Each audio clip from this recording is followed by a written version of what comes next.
Doing it at my house.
You're very tinny.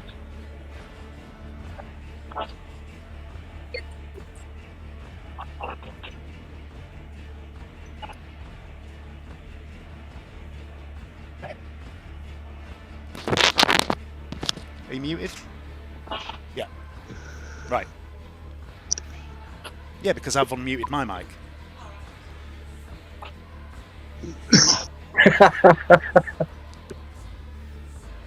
Above him, an armour-glass dome hangs, sealing in this paradise from the vacuum of the barren rocky surface of the moon of Sophis, which hangs in the sky high above the world of Scintilla, capital world of the Calexis sector. In the clearing into which the barrel-chested, dark-skinned man stands sits another man at a small table. He's a little taller and broader still, with an even bigger barrel chest. He looks to be in his 60s, but he's fit and strong, like a much younger man. His white hair is swept back, and his thick beard and moustache are well groomed. He polishes the barrel of a large-bore hunting rifle.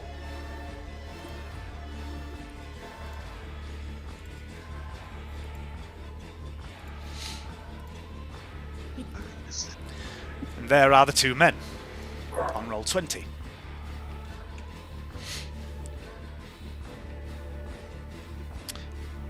He pauses in the action of cleaning his weapon. Pause for Johnny. As the dark-skinned man appears, and Lord Sorcat Outhwaite looks up from his work and smiles at the new arrival. "Welcome to my home, away from home, Inquisitor," he says. "Thank you, Lord Outhwaite. The gardens are a surprising delight," replies Inquisitor Eustace Soldovan. The Lord chuckles, returns to cleaning his weapon. "The cost of their upkeep is not a delight, I can tell you that much." "I am sure," replies the dark-skinned man. "But I am also sure that the recompense of my humble organization will go some way to assist with their upkeep." Lord Outhwaite pauses his task once more. "If you're suggesting, Inquisitor, I done what I done for the money..." "Ho ho ho ho," laughs the Inquisitor. "I am suggesting no such thing. You have served the Holy Orders in a variety of ways over the years, as a private citizen, and so it is only fair that you are rewarded for your efforts. Your assistance to Inquisitor Varak's Cell 41 in the Alabaster Court has been kept off the official record, but those of us who know, know, and remember, and we are grateful." "Yeah, I'm sure y'all are," replies his lordship, polishing his weapon once more. Pause for Johnny. "Any word on when I'll be able to go home? It's been months." "Soon, my lord. The Arbiters and the Protectorate have crushed the more problematic aspects of Gunmetal City's little uprising. The port will reopen within days. You will be able to return home soon." I believe the Outhwaite estate has been spared most of the carnage. Surely the blessed God Emperor does indeed watch over and protect the faithful. With you to return home soon, my lord, I thought it best I retrieve your guests. I trust they have been no trouble? Of course not, says Outhwaite. They've been a genuine pleasure, Inquisitor Soldivan. Little fella's a hell of a shot. I'm going to have to replenish a lot of my big game reserves because of him. The cog, well, he's kept himself to himself, but he's pleasant enough. Being helpful with a few little tech issues around here, built himself a little robot dog. Vlad's smart but paranoid, sees heretics everywhere. Had to ask him to stop peering into the mind of my staff. The boy's been healing real good, but I don't know if them scars will ever heal. And I ain't talking about where his new legs have been sewn on. And as for Pincher, well, I'll be sorry to see him leave. Taking quite a shine to him, I can tell you. Popular with a lot of the staff, too, if and you take my meaning. The Inquisitor arches an eyebrow. Yes, I'm sure I take your meaning. And what of the girl? Mira? Well, she's a joy to have around with the endless sermons and that thing she does that she calls singing. Which reminds me, I need to restock the bar. She tells me she's an orphan, raised on piety in the Scarlum. Yes, replies the Inquisitor, that is what her file says. Lord Sorkat Outhwaite of Gunmetal pauses in his work, looks at the Inquisitor quizzically. The two men hold each other's gaze for an awkward moment. Remember with whom you speak, my lord, says the Inquisitor. The Lord smiles grimly. How could I possibly forget? She's grown her hair out a little, he says. Hair has a tendency to do such things, replies the Inquisitor. I realize you may have got used to their company these last few months. They are, after all, Inquisitorial assets. However, their master returns. He has work for them. A shame. A real shame, says Lord Outhwaite. I was hoping to celebrate the Saint's Day with us in a few weeks' time. My apologies, Lord Outhwaite, but alas, I must deprive you of your beloved guests. I can, however, offer you a ride back to Scintilla, if you can be ready within the hour. Perhaps you could celebrate the Saint's Day in Sibyllus. I hear there's to be a parade. Dun, dun, dun. The Lord nods. That'd be mighty kind of y'all, Inquisitor. He gestures towards the distant mansion several hundred yards away. They're in the parlor.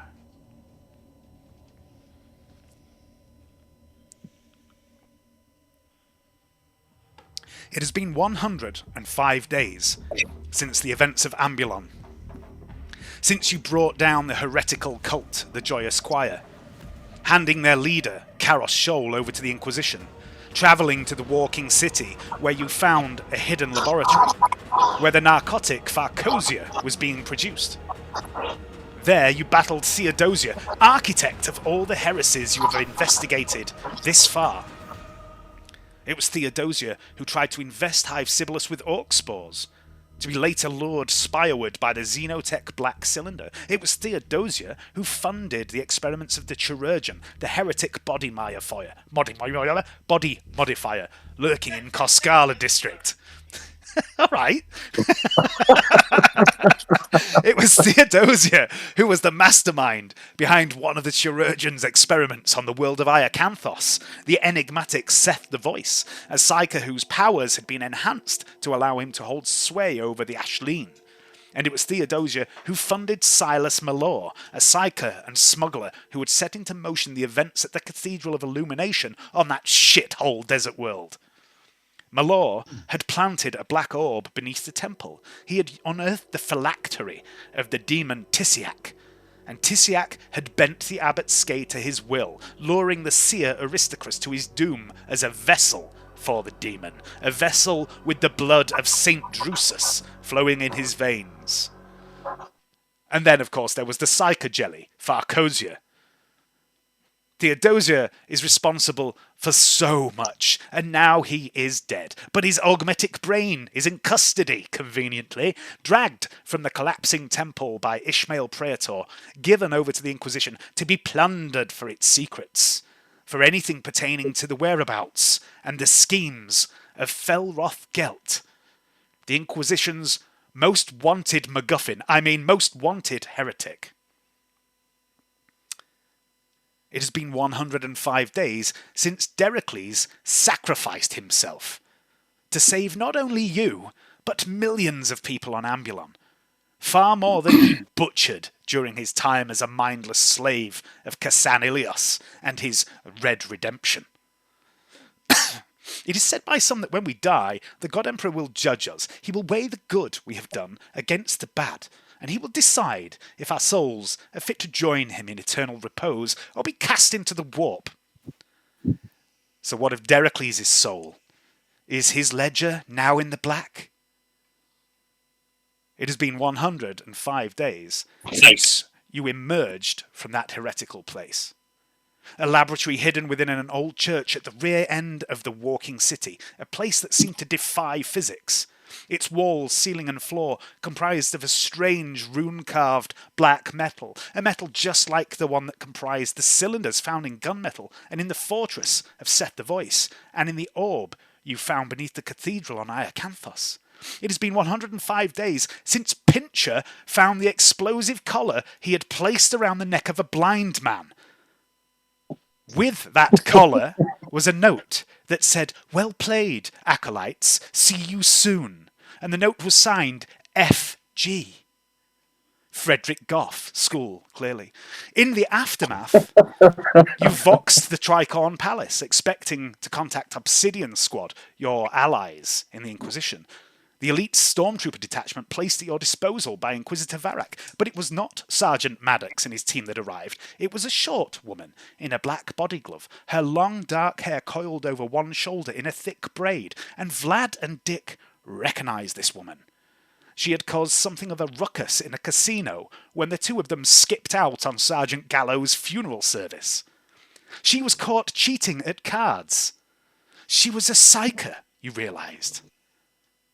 And now you realize she is an agent of the Inquisition, and she was not alone. 30 hellgun-wielding stormtroopers surrounded you, and by order of Lord Inquisitor Caden, you are hereby required to relinquish your weapons in addition to any and all evidence relating to your current investigation, and are to be placed into custody, pending investigation into your involvement regarding the disappearance of Inquisitor Antonia Mesmeron of the Ordo Malleus. And you were placed into custody within the Tricorn Palace, the seat of the Inquisition's power, here in Calexis. And you saw no one for several days. After 4 days, you were interrogated, questioned on your latest investigation regarding the temple, the green jelly, the joyous choir, and Theodosia. And for Dick Pincher, those 4 days were difficult. They were hard. He wanted the jelly. He needed the jelly. Dericles, he's dead. That didn't matter. But can I have some when I come back? Please? You're dead, Dericles. A few days later, you were dragged to a cavernous audience chamber, the place where you saw Lord Inquisitor Zerbe pronounce Inquisitor Mesmeron a radical and a heretic a few weeks earlier.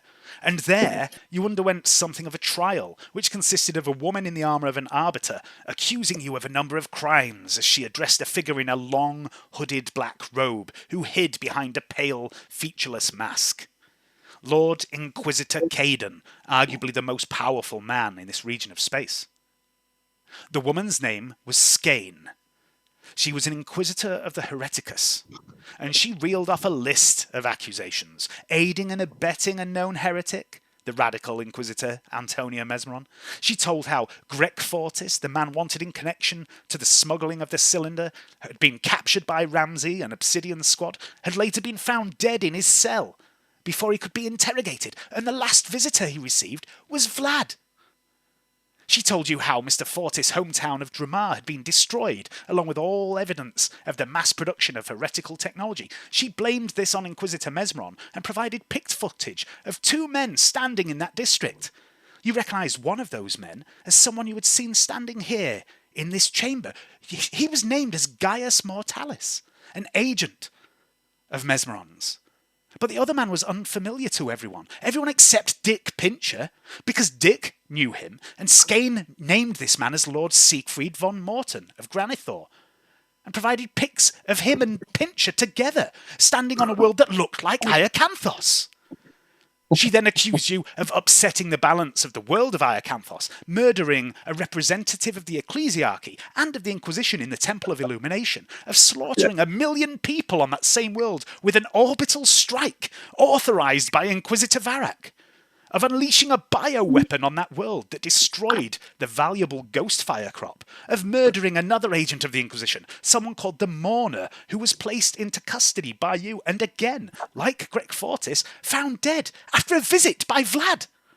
She accused Ishmael, who had spent 2 months working on the Pandora facility, of leaking the station's security details to Inquisitor Mesmeron. She accused you all of killing yet another agent, one called Maxim Den, using a brainwashed death cult assassin named Nuana Zankis. She even played hollow footage, showing Vlad saying, "I've always wanted a pet assassin."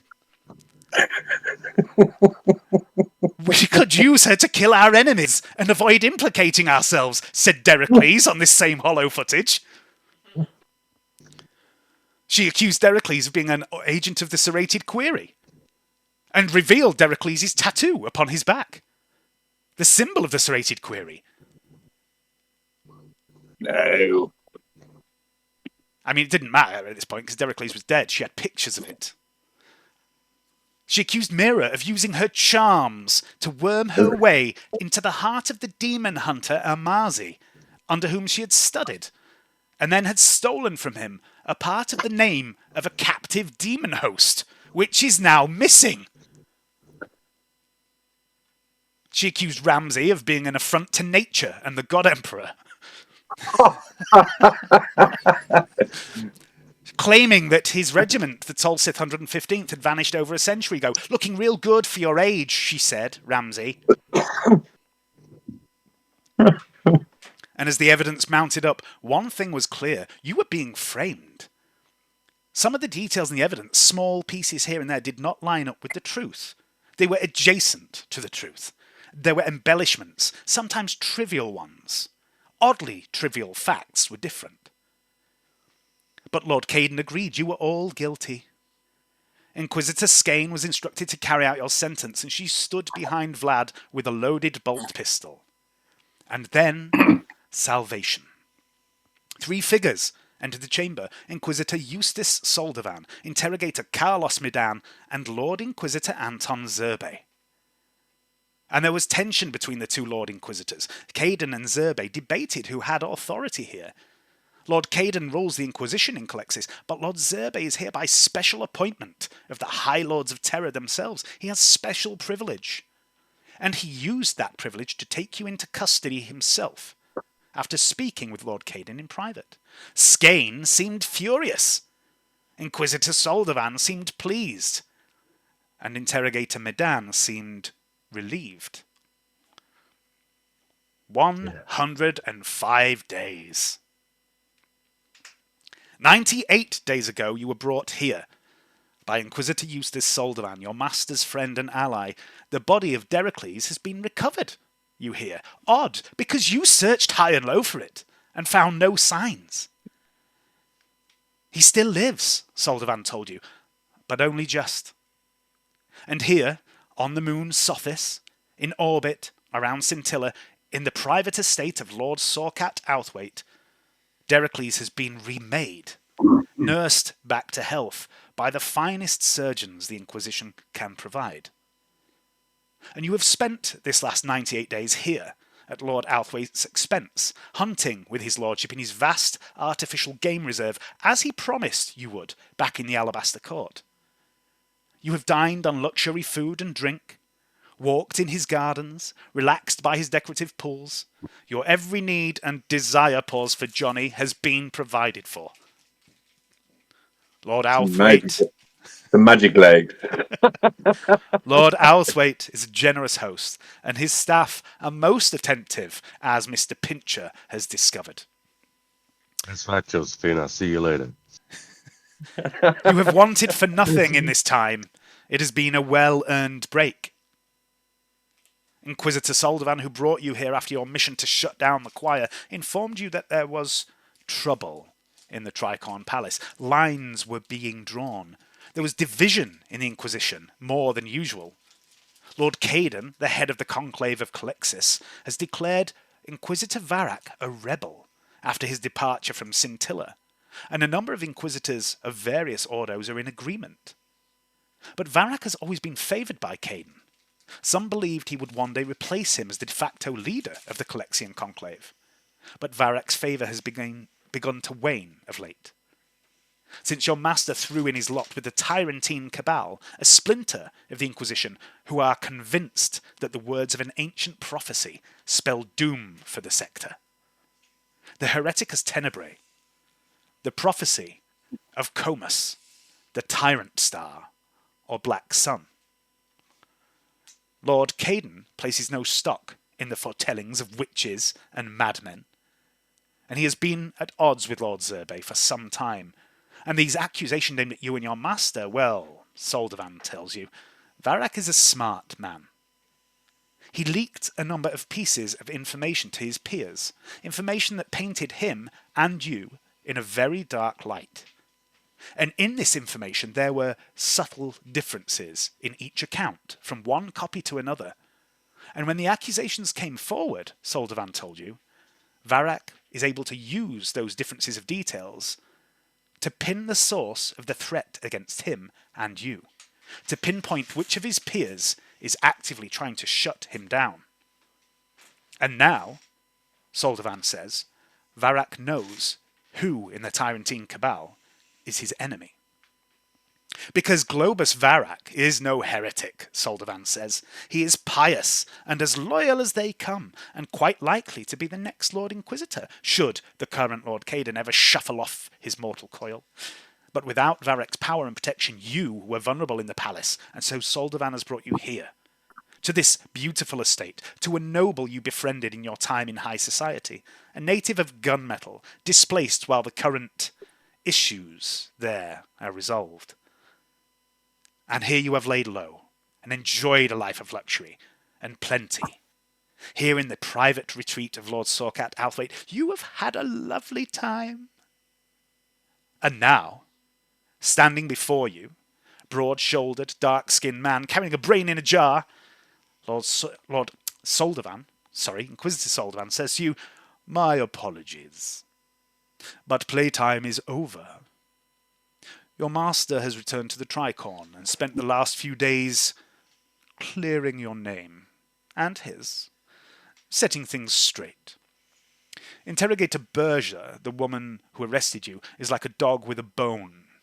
She and Lord Caden are utterly convinced your master is up to something dark and sinister, and to be truthful with you all, much of their suspicion is a result of your master's deception.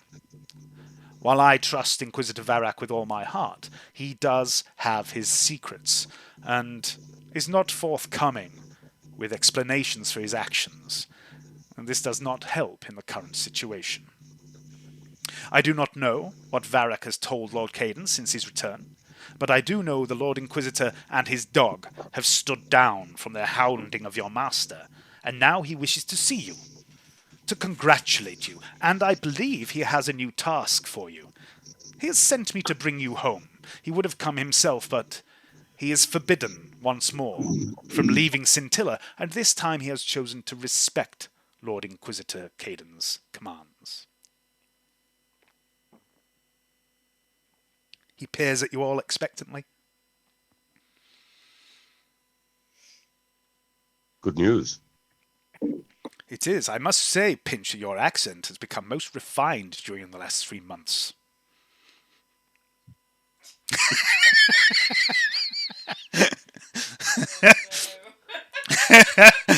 Hayden's going, "Shit, what was Dick's accent?" One second, man. I was not myself then. Bit of a frog in my throat. You've been hanging around with all these toffs far too long. I do not want to pass aspersions because I get called a savage all the time. There's nothing wrong with being a savage, Pincher. I was one myself once. Only for the ladies at the moment. Yes, same. Ah, He taps his brother. fingers on the jar. Yeah, I'm gonna tap my finger on my head and wink.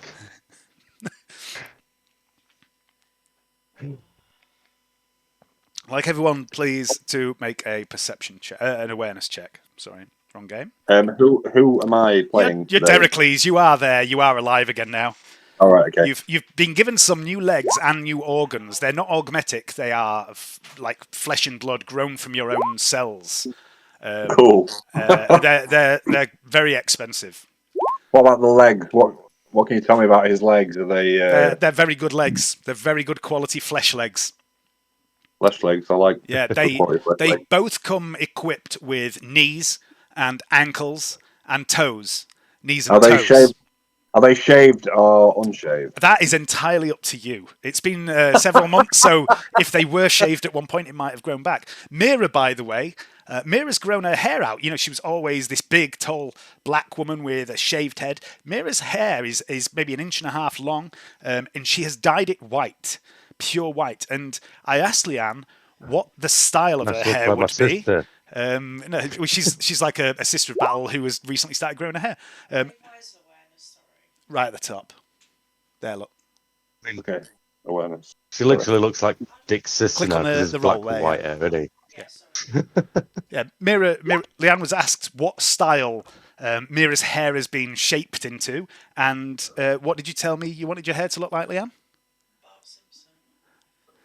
Okay, so she is a giant black woman with a shock of white hair styled in the style of Bart Simpson's hair. Oh, nice. Bit like Guile out of Street Fighter. Can you unmute your mic? I don't think you're getting picked up on mine. Hello? It's muted on the software, Leanne. Try that. Hello? You've just muted it on here. Hello. Oh, can you hear her? Yeah. Come now. Sweet. So they're all up in like war spikes. Yeah. On top of your head. Yeah. And pointy, Good triangle-y. No, cone-like points. Let's see what we've got. Good choice. Good call.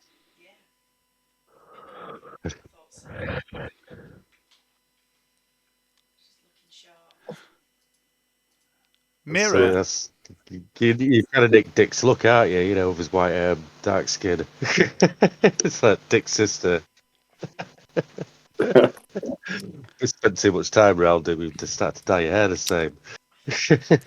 Mira and Dericles, there's a moment right now where you notice the hairs on your arms are raising, like there's static in the air, and then it seems to settle down again straight away. Dericles just yells sorcery, and the Inquisitor Soldan goes, yes, Dericles, sorcery. Heretics everywhere, yes. We must be on our guard. Always.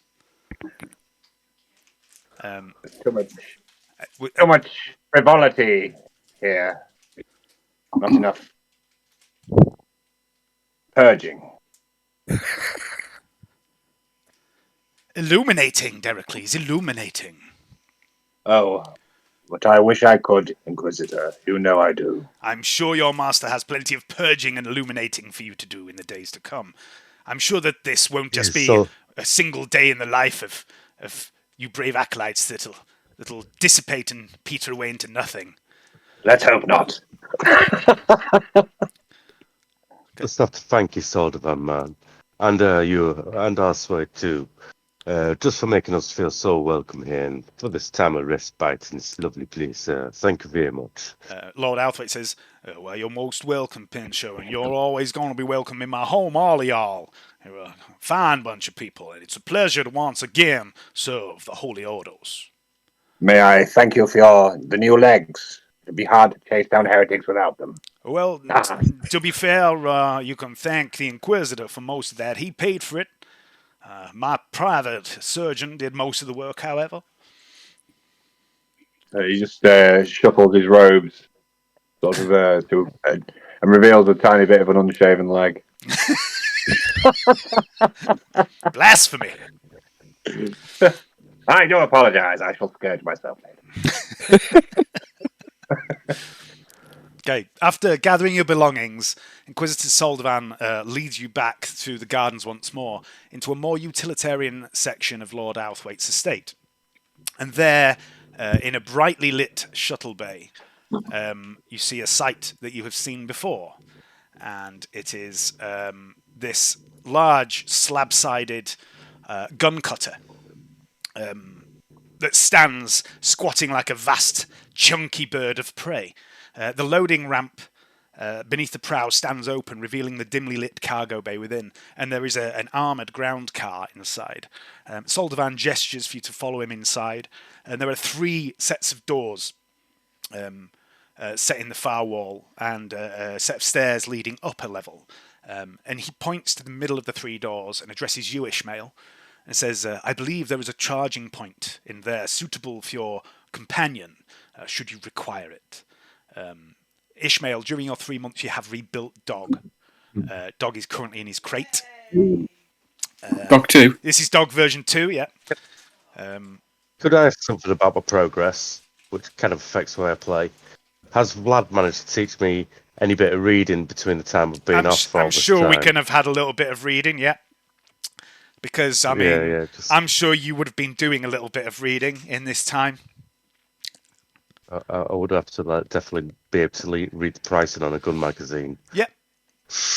And some books are so well written that they kind of read themselves as well.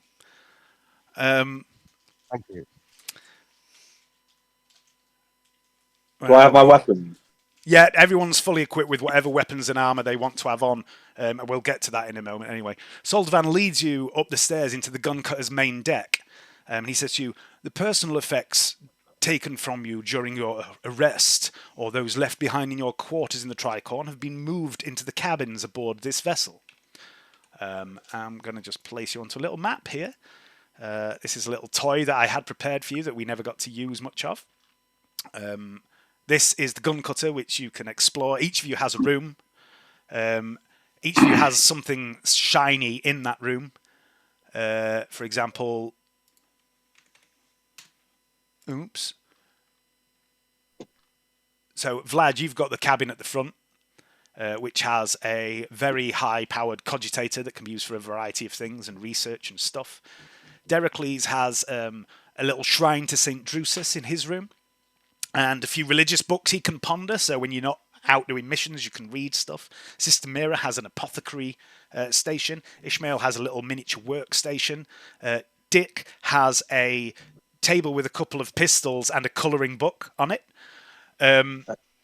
Because I couldn't think what else Dick might have, so I just gave him a colouring book.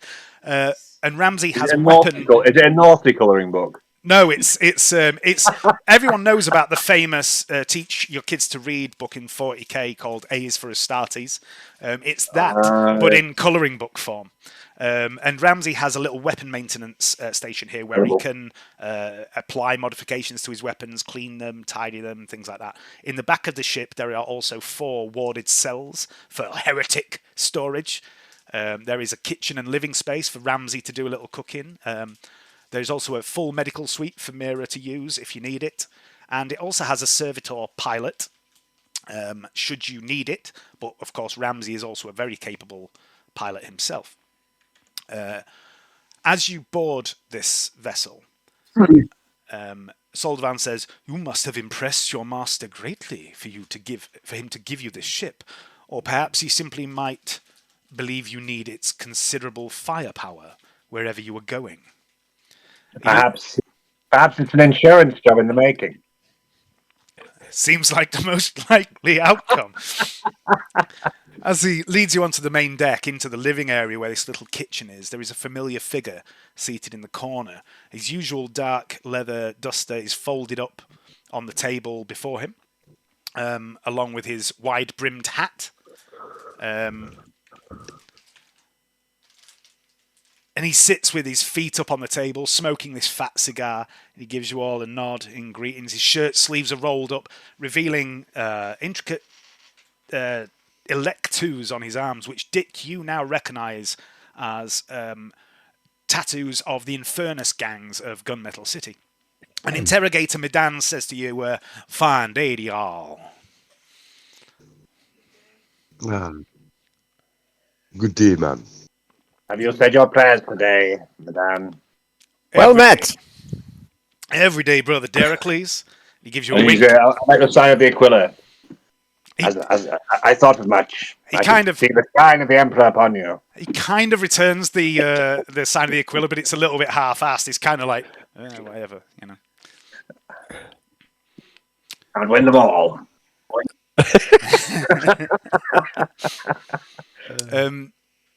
Soldavan. Oh, you're muted again, I think, Leanne. I don't know if you just said something. Interrogator Soldavan says, I found the interrogator lurking around Ambulon during my inspection of the rubble and ruin you left behind. And Medan says, I do not lurk, Inquisitor.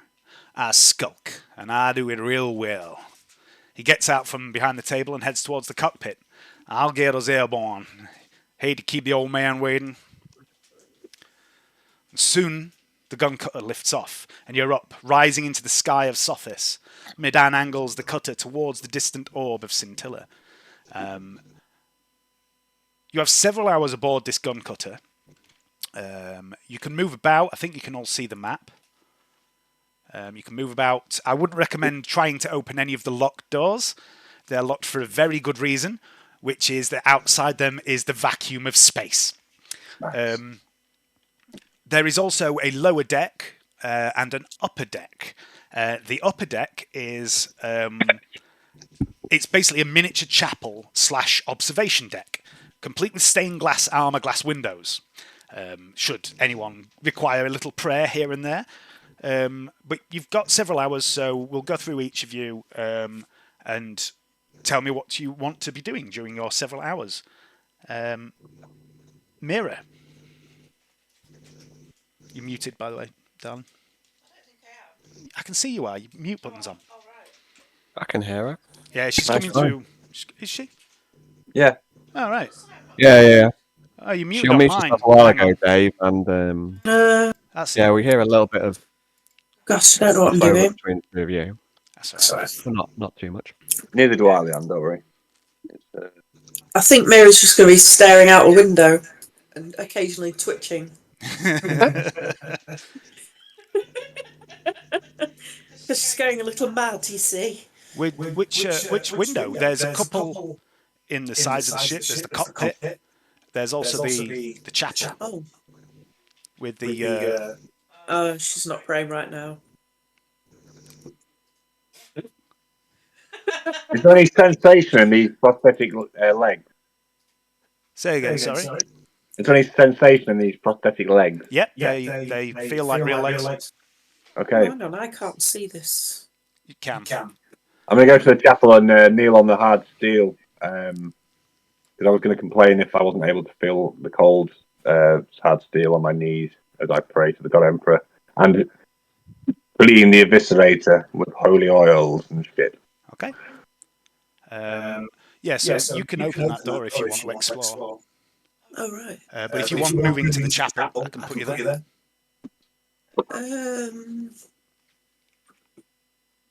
Where are windows? The chapel has stained glass windows. There's a couple of windows in the flanks of the ship, and there's the cockpit you can see out of. No, I think she's just staring out the flank of the ship. Left or right? Left. Okay, I'll put you where that would be. She's just thinking about things. Things, eh? And twitching. Yes. Okay, so that's where you are now. You're in the kitchen. Okay. Okay. Dericles, Yes. do you have any holy oil or anything like that in your inventory? No. Okay. Are you blessing? I'm going to steal some. I'm going to use some that should surely be placed in or near the altar if it were solved. There isn't anything like that there. Stop Heresy. trying to steal things that don't exist. They do exist now. So I'm just going to clean the eviscerator slowly whilst reciting various incantations to the Emperor. Okay, give me a willpower test, please. A willpower test. Mhm.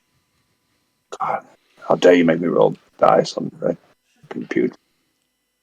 Effort is required. There he is.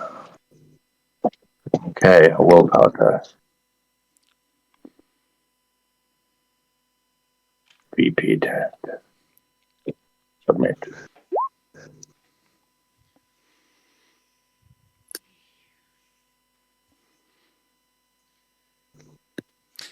Dericles, your eviscerator gains the sanctified trait. Ooh, cool. For the next combat encounter, it ignores. I think it ignores unnatural toughness of demons or something like that. Yes. Throw some demons at me. Okay. All right then. Bloodthirster. Bring it on. Ramsey. What's Ramsey doing?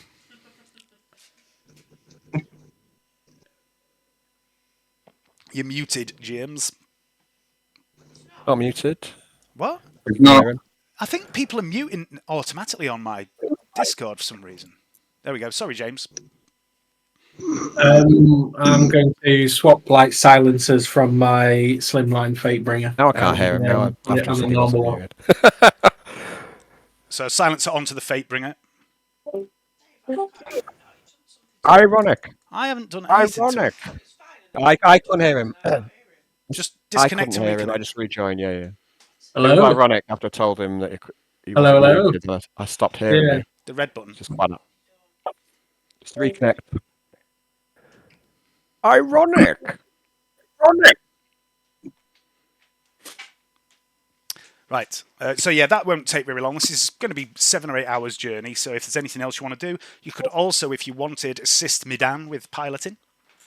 Well, I will do after I've sorted out my guns. I'm just going to swap them all around and stick them on, add them onto my inventory, and I want to sort out some kind of hidden holster for the slimline. There's like a backup. Yeah, we can get you one of those. I think there's one of those in the armory unlocked for you now. I'll make a note of getting you that. You won't need it today, trust me. Yeah, but you have all got armory credit. Should we ever come back to this game properly, and I'm sure that's one of the things that's in there now. You're all like rank 5 or whatever it is, 5 and 6. Some of you. Get out. Okay. Anything else do you want to help Midan for a bit? Yeah, I will do. Yeah, I'll go work on my piloting. Yeah, because if we do it, like I say, we ever come back to this game, you will be flying this ship. Let's just hope you do a better job of flying this than you do of flying the Malevolence, James. Maybe. But don't worry, I won't put any asteroid fields in your path, unlike some people. Rely on my dice rolls for anything. You'll put a black hole there instead. Yeah. Vladimir, what are you doing? I think I'll have a little look at some of this loot. I can't remember exactly where we got it from. I think it's towards the end of the last session. There was an obsidian chalice and 2 black feathers wrapped in coppers. Yep. Or copper wire. Like to try and investigate these items, see if there's anything to them. That is unusual. Yeah, okay. Just unplug your camera and plug it back in again. I don't know what's going on there. It's right round the back. Can't So the deal with feathers, that. the 2 black feathers. You're gonna give me a seizure, guys. You give me an intelligence check straight away to start with, and what have you got? 1 degree of success. Okay, so they're definitely bird feathers, but you're not sure what kind. If you'd like, you could have spent some time over the last 3 months maybe doing a little research on this. and with Lord Outhwaite's resources, you Hold on, this is. I'm getting like quite a lot of reverb now. Hearing your I've voice got two through Daves. Leanne's. It's Hang on. in between that and Leanne's kind on. of multicolored camera Is that better? feed. Starting to lose my mind. Is that any better? Hello. No, I Make a still hear you walk. twice. Um, I don't want to. My willpower is Is that better, remarkably Alan? low. I can still hear you twice, mate. Yeah, I don't know What how about to anyone solve else? that. Can you just mute your Is it mic just me, when you're or not speaking, Leanne? am I in my own like parallel world where I can hear Dave twice as everyone else is? I could hear him twice, but I muted Dave on Discord. Then he's just coming through Leanne's. Yeah, that's an idea. If you all mute me. If I mute Dave, I can't hear him at all. That's Unmute you because again. Leanne's muted as well. Okay, right. Right, so if everyone mutes me, you should be able to hear me through Leanne's mic.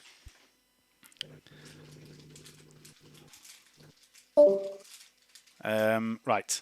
So you could probably spend a bit of time with a bit of DNA analysis sort of stuff. There's the equipment to do that on board. Maybe Mira could help you a little bit, but she's probably not because she's staring out in space. And you are informed that these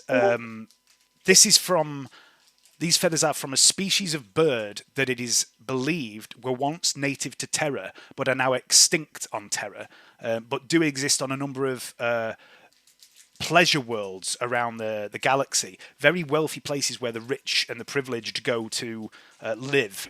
Dave, I'm sorry, mate, but I'm getting quite poor sound quality now. Now it's going through Leanne, so I'm struggling to fully understand you. and a weird delay as well. Like she's Yeah. by comparison with you. So Hello? This whole roleplay so far has been a bit like, I don't know, psychological warfare. Hello? Is that any better? You know, random Yeah, bright lights that's okay, and yeah. strobe lights, and then weird sounds. And Is that better, Al? I'm going to lose my mind. Based off Alright. some It's a brittle explosions. thing. Alan? Brittle. Is that better? Flashbang. Alan, can you hear me at all? Now they're both muted, so I need to unmute Dave, I guess. Hello, Dave. Hello? Oh, God. Can you hear me? I can't hear any fucker. Right, what the fuck? This is fucking unreal. This game has always been cursed to fuck. Let's kill some fucking heretics already. I'm working on it, Johnny. I honestly am. I can hear you now, Dave. Right, okay. Crystal clear. So, yes, long story For short, God's sake. these feathers, you can analyse them with the medical equipment on the ship. And they are from a bird that was once native to Terra, but is now extinct on Terra because everything is. And it's a bird that was exported tens of thousands of years ago to a variety of pleasure planets, one of which is in this sector of space, and it's called Quadis. And Not pigeon, is it? it's from a species of bird known as a crow. Crow. Ah. Good. As for the black chalice, you suspect it's made of the same material as the black cylinders that you've encountered. And your camera's not on, by the way, Al. Yeah, I see that. It's when I rejoined, it's cut out, but I'll fix it at some point, but not now. What's my go? You're I'm sorry? listening. Yeah, okay.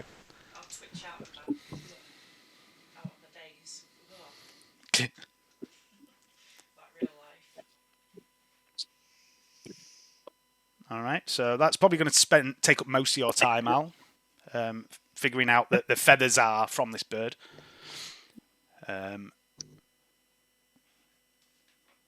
Next up, Mr. Pincher. What's Mr. Pincher doing? Mr. Pincher is having a couple of swags of a drink while he's relaxing. He's going to be messing about with his Kaya Shog for a little bit, and also he's got some XP to spend. No, we're not doing XP tonight. We're not doing XP tonight. Oh, we're not, are we? No. Okay, well, I've just seen it all. Anyway, well, I'm going to do that. I'm mess about with Kaya Shog for about You don't have a half Kaya an Shog. hour. Do I not? What happened to it? It shattered in the fight in the temple. Theodosius shattered it. Oh my god. Brought it all back. Well, there goes my plan. I'm going to get my other book out, give it a read, and try to copy some of the symbols out, and write in out of it. You know what I mean? Like through the dotted lines on the coloured paper. Okay. C is So do for that. custodes. All right, so we've got some reading practice going on, and Ishmael. Did I get any of my projects done in them 105 days, or any? Yeah, Did I get any further? you would have on with been a them? bit limited because of Lord Outhwaite's house doesn't really have a lot of equipment for that sort of thing. Let me just have a look at what they were, because it's been a while. I've got thing 2. Thing 2 has been built. Cool. And he has he's been a complete. He has a chem injector built in. Did you ever finish that with a Kyo Shock? Well, 20 just done a complete shit on me, and it's like I don't know what the fuck it's doing. I had it all up on in front of me, but it's reloaded everything now. I'm going through it. So Thing 2 was built. That'll have been finished. Vlad's helmet will have been finished. I can't remember exactly what that was. Oh, that was installing photo flash and respirator and all that sort of stuff into his mask, wasn't it? Box in it as well, or 20 shit. You could have probably finished Dericles' carapace armor. As for the Kyo Shog, you could have probably made the Kyo Shog for Dick, but you wouldn't have been able to put the power field into it because you wouldn't have had the ability to do that at Lord Sorkat. So yeah, Dick, if you want, you can have a new Kyo Shog. Yay! Mono sharpened. It's just the same as your previous one. That's brilliant. And Dericles, let me just check your carapace. Is no longer poor quality because that would be fixed. Cool. My whole vibe, Dave. Dick without Kyo Shog's like Indiana Jones without a hand and whip. It's true. Which is basically Han Solo. Can't help but think putting the as well. Yeah, it's amazing, Dave. What a connection. So you could start work if you want on the power cell in this ship on this journey, but there's not a cat in hell's chance that you'd get it finished in 7 hours. But if you want to, that's about the only thing we need because you were taking it. Yes. Taking it out of the Mourner's power sword. So if you want to give me a trade armor roll at -20, but you'll get +20 for the workshop. So just a straight trade armor roll, please. Yeah, let me just see if I can load up.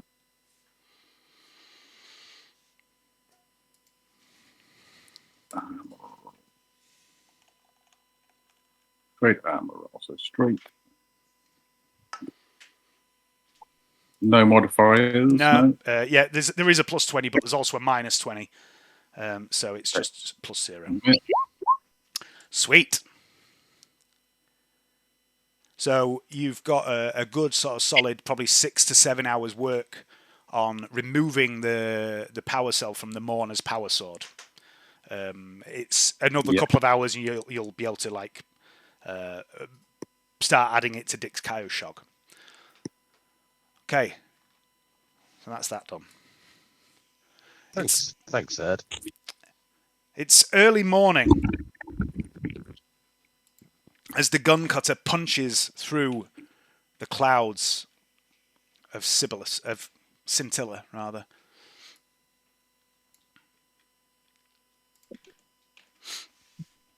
And looming ahead is the towering sprawl of Hive Sibyllus, belching its clouds of noxious fumes into Scintilla's yellow-green sky.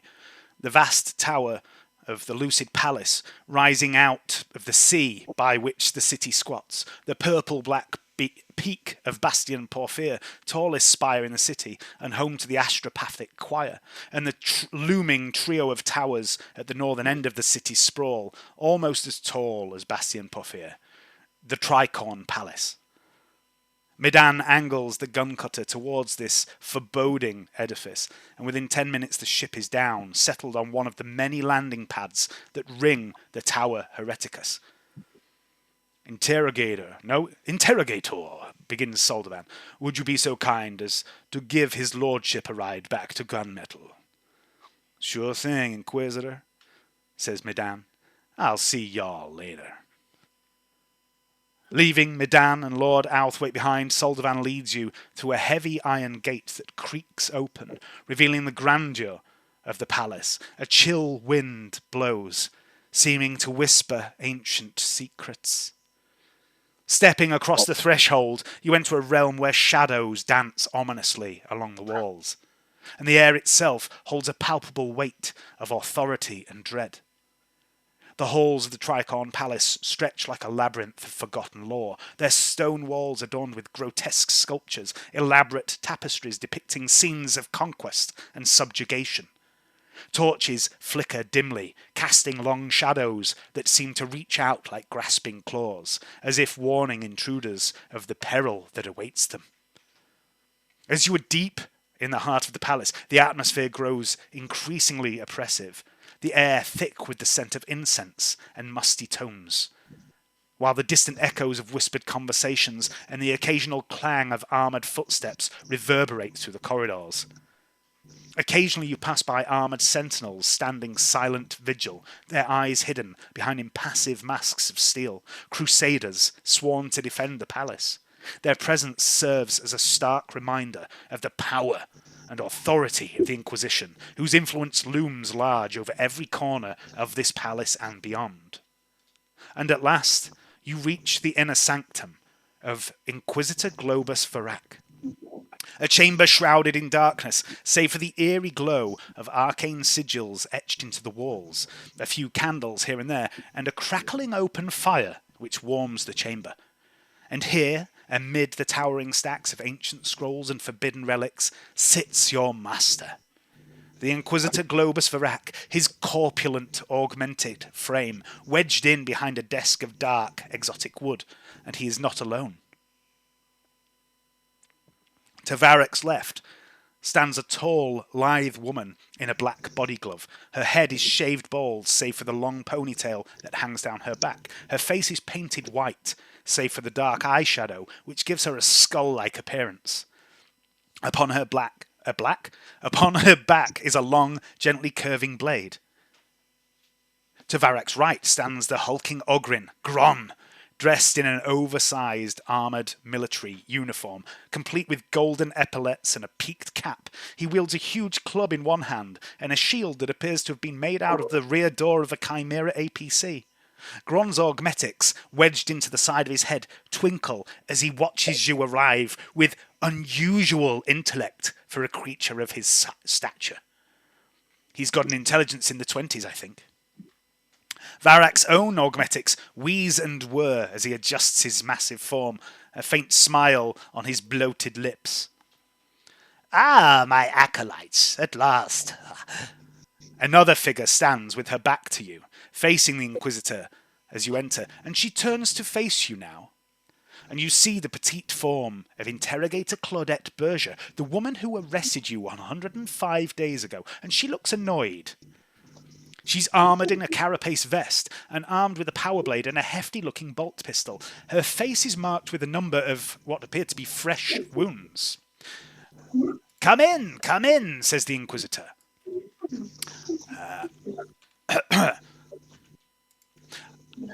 A pleasant trip, Eustace? Says your master. Soldavan nods. Acolytes, I'm sure you remember. Special Interrogator Berger. She's the one that took advantage of my absence to attempt to seize large amounts of my assets, including the 6 of you.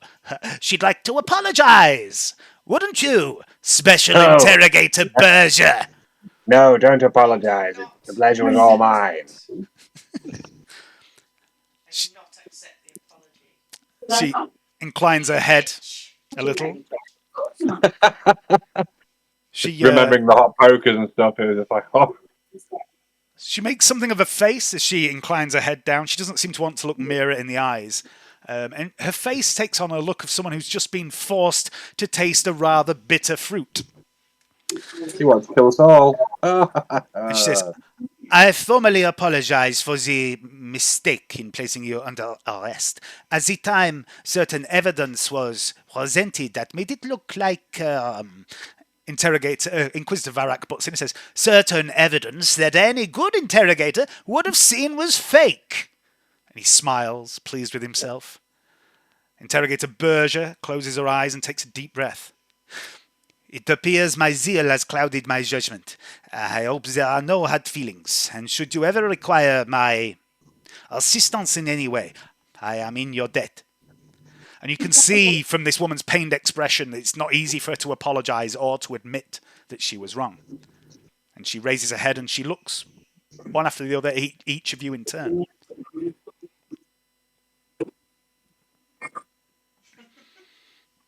Your zeal does you credit. That is directly. She gives you a very faint nod of the head. And the You Inquisitor... nearly had me killed. There's no way I can forgive this so readily. An apology is not going to cut it. Yes, apology not accepted. Well, she turns to the Inquisitor and says, I told you this was a waste of time, Varak.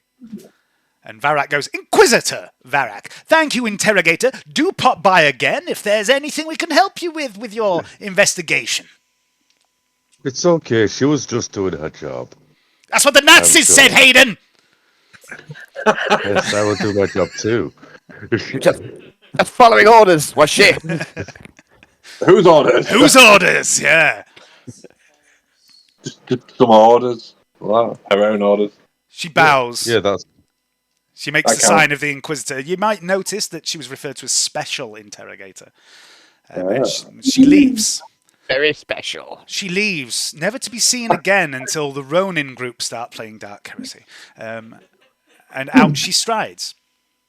And then the Inquisitor says, and thank you, Eustace, for looking out for my fine young acolytes in my absence. I am in your debt too, if there's anything I can do. And Soldan says, not at all, Globus. What are friends for? Actually, there is one thing. He examines the brain in a jar for a moment and says, do you still have that girl, the witch, the one who survived Zilman's domain? Varak smiles, says, no, I got rid of her to Inquisitor Alexander.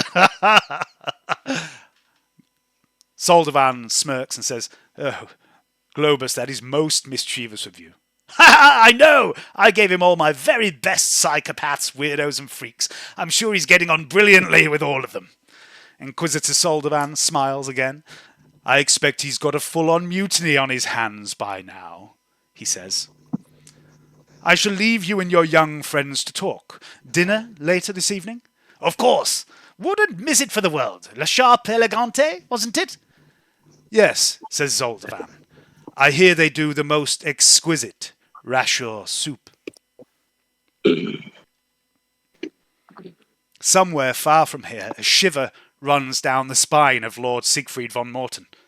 And somewhere much closer to home, a hunchbacked figure dressed in rags, with a stump where one foot used to be, cowers in the corner of a dark cell. The lump upon her back writhes. She comes, it says. Finally, says Persephone, she comes for us. Please, says Varak. Please, acolytes, do take a seat. I've put you all on a map. Because Soldavan and Interrogator Berger have gone. Please, there are 6 seats in front of Globus Varak's desk, but feel free to put yourself anywhere in his office, anywhere at all, for no particular reason. It doesn't matter.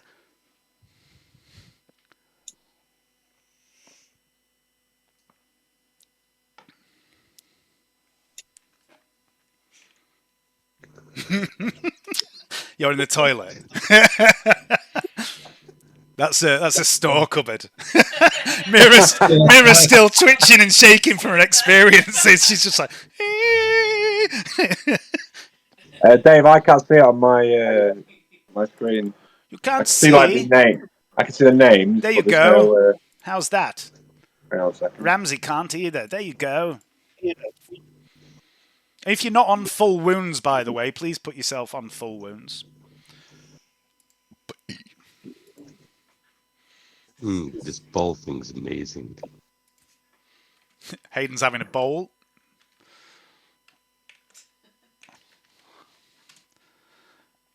It doesn't turn on. That is literally a bowl. And from the look of it, it looks like maybe Varrock had his lunch in it or something.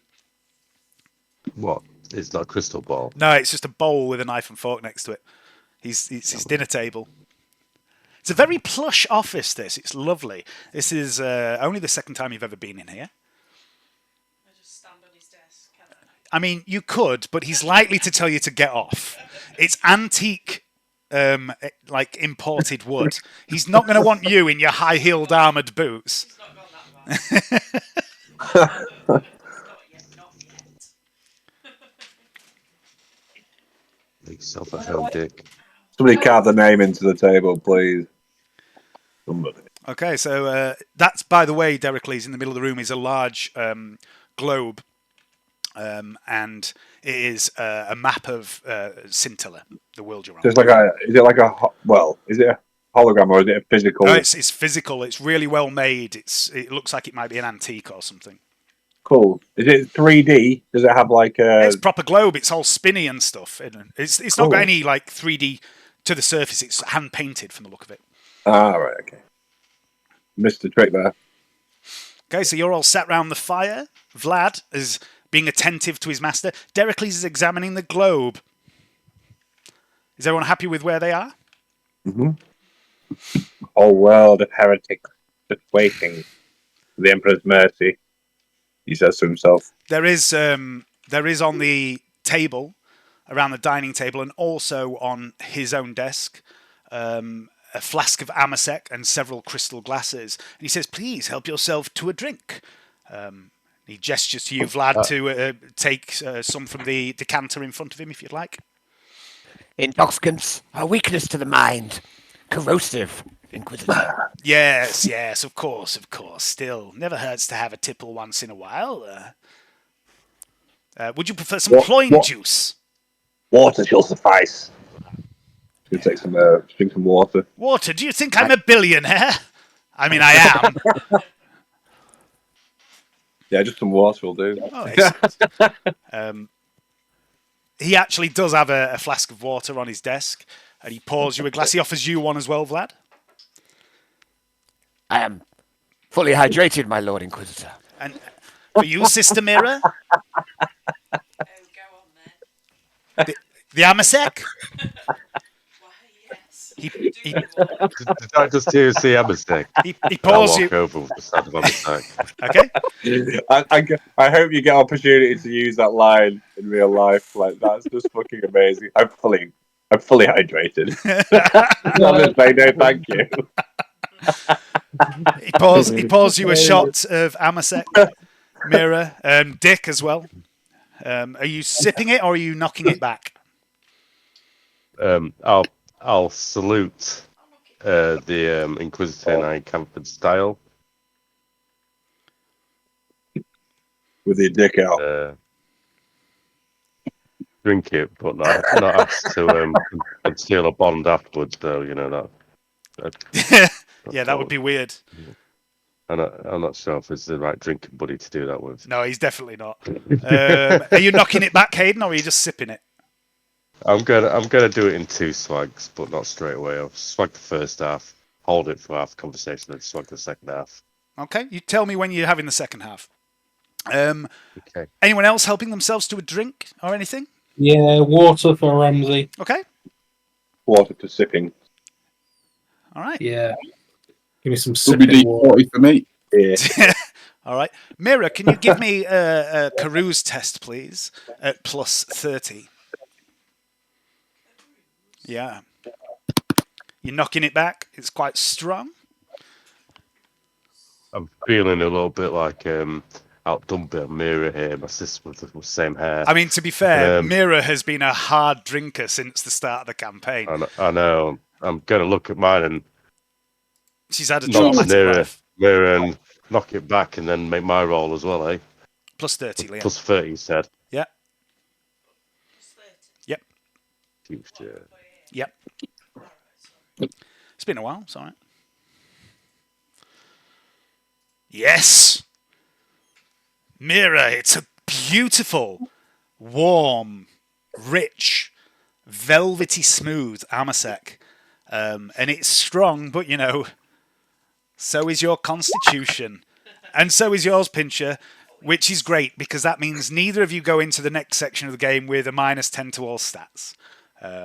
You got to take that chance. This makes it look a bit better. You do, you have to, I think so. Varrock begins and says, I've read the reports of your missions in my absence. I must say, once again, very impressed. Interrogator Medicae Sand has performed a thorough scouring of the digital aspect of this Theodosia, and we've learned some interesting things. But there's time for that later. I have a new task for you. Ever heard of the world of Granithor, a cemetery world, where the honoured dead are interned into vast tombs alongside their ancestors? Yes. I yes, can't say I have that, Inquisitor. Oh, sorry, wrong accent. Yes, man. Yes, I have. I used to have a friend named Siegfried who claimed from to be of that world. Really? Says the fathers used to sell space for graves or something. Something like that. Oh, wrong accent. Siegfried, you say? Did he have a surname? Was he just Siegfried? Von. Oh, wait a second. Von Martin, man. Von Martin. Curious. Oh. Yeah. Sounds like quite a highborn name. He was calling himself something else, but then he opened up halfway through the trip. Interesting. What a wild and varied life you have led, Mr. Pincher. Anyway, the best part of this this next aspect of our mission, just making a note, Dick grasses up Siegfried. No, Dick would know no better. I know, which it's absolutely fine. I did wonder which option you go for. No, he's dead. Surely. I was hoping you'd grass him up, to be fair. He says, and the best part of this next stage of our campaign is that this time I'm coming with you. So there'll be plenty of time for you to fully debrief me about the Joyous Choir and your time on Sothis. And in return, I'll tell you a little of the building shakes as a distant booming can be heard. What in the blazes? Asks Varrock as dust and small pieces of the ceiling begin to fall around him. A siren begins to blare somewhere in the distance. Warning, declares a voice from a hidden Vox speaker. Void shield collapse imminent. The void shields? Varrock's eyes go wide in alarm. He forces himself agonizingly to his feet. We're under attack! Acolytes, get to... But he does not finish the sentence. There is a blinding flash of light, a boom like thunder, and the shockwave of misplaced air slams into you all. Everyone make either a strength or toughness test at -10. Your choice. Hey.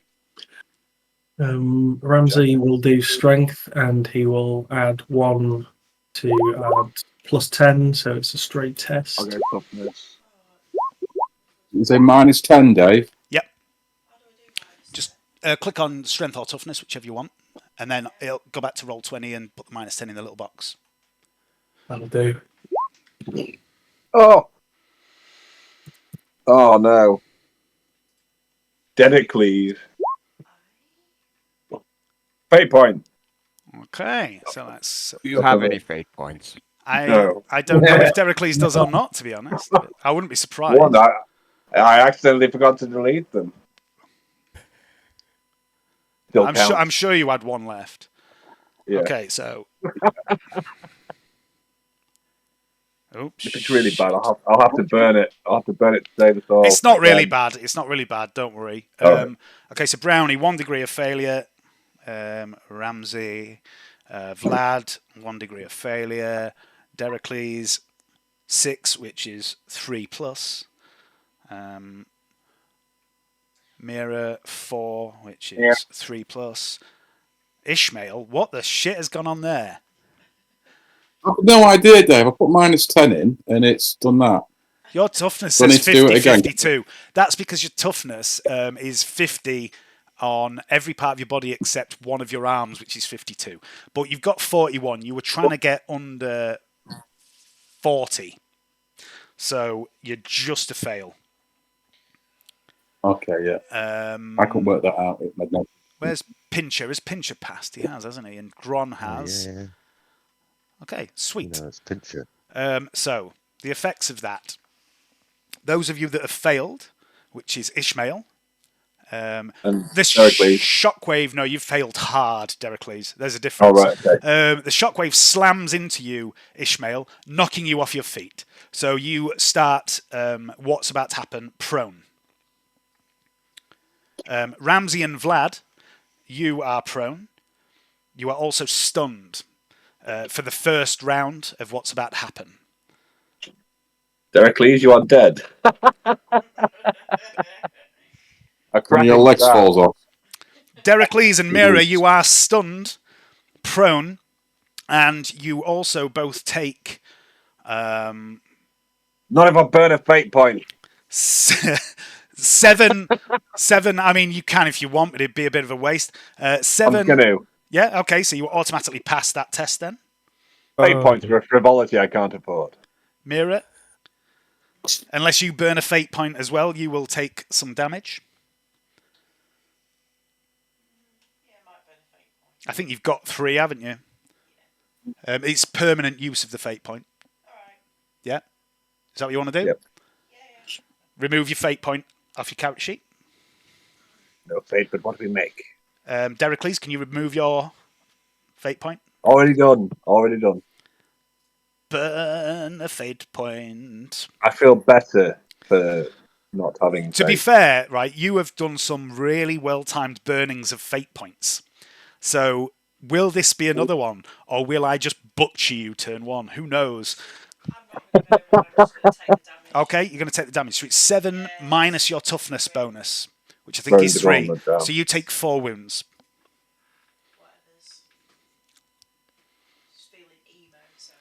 Right down the bottom is your wounds. Right down the bottom, up there on the left. On the left, where the left is, which is opposite the right and not in the middle. 9. You take 4. Sorry. Yeah. Okay. So here we go. The candles all go out in the blast. The air is full of dust and smoke and billowing papers left lying around the office, and an eerie sight confronts you in the darkness. A face seems to be hovering about 7 feet off the ground, lit by ghostly green light from below around the chin, and then the emergency lighting kicks in, and your brain begins to make sense of what you see. This massive, towering figure in bulky Terminator armor of jet black, bearing the symbol of the Ordo Malleus upon her chest, the symbol of the demon hunters.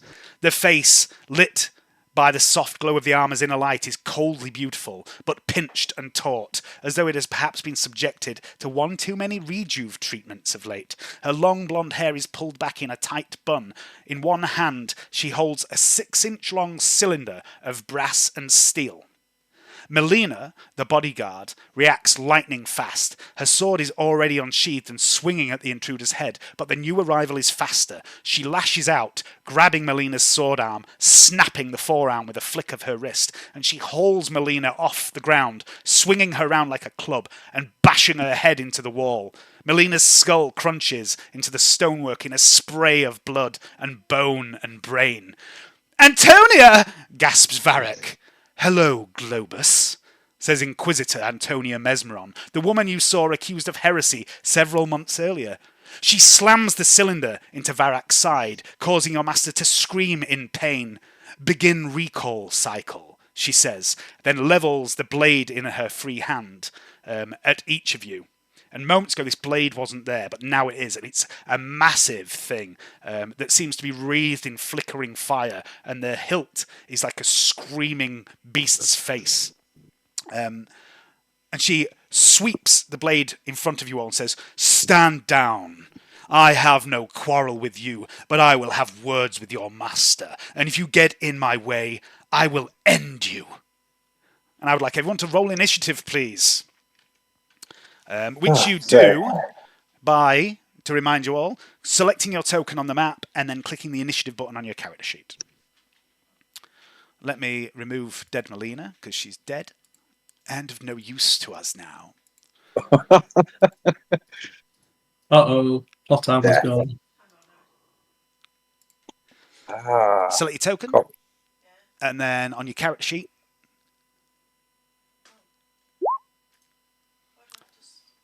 click, just scroll down. There, initiative, look. From AG.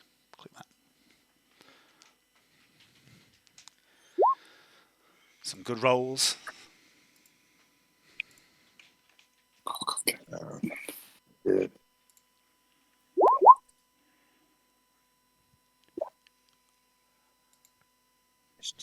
Where's initiative? I can't remember.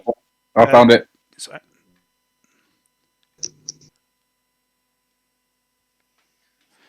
And she's going to get. Oh, that's a glorious roll. I think I've just rolled you all. No, I think I've just saved you all with my shit initiative rolls as usual. Good man. Why have I put Melina on there? That's not right. She's dead. Oh, that's why it wouldn't work. Okay.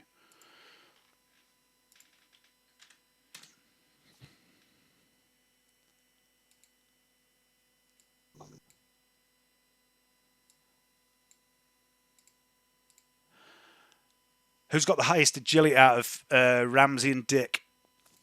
It's 50, 53, I think, for Dick. I think you're higher than me, though. I think mine is just 50. Yeah. That's correct. 53 for me, yeah. Try now, Dave.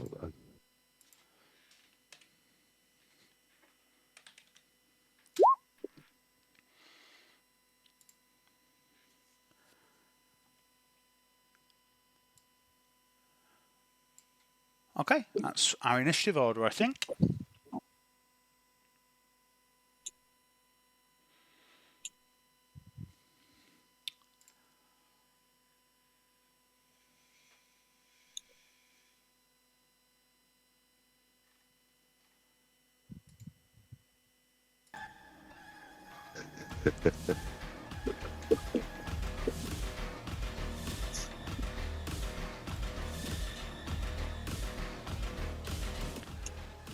Getting a bit industrial with the music tonight. A bit Command and Conquer. No, this is the Dark Tide soundtrack. I would like now everyone to make an awareness test at minus 10. If anyone's got enhanced sight, you get a plus 10 for it.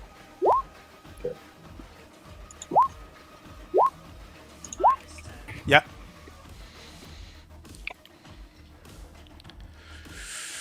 Gron.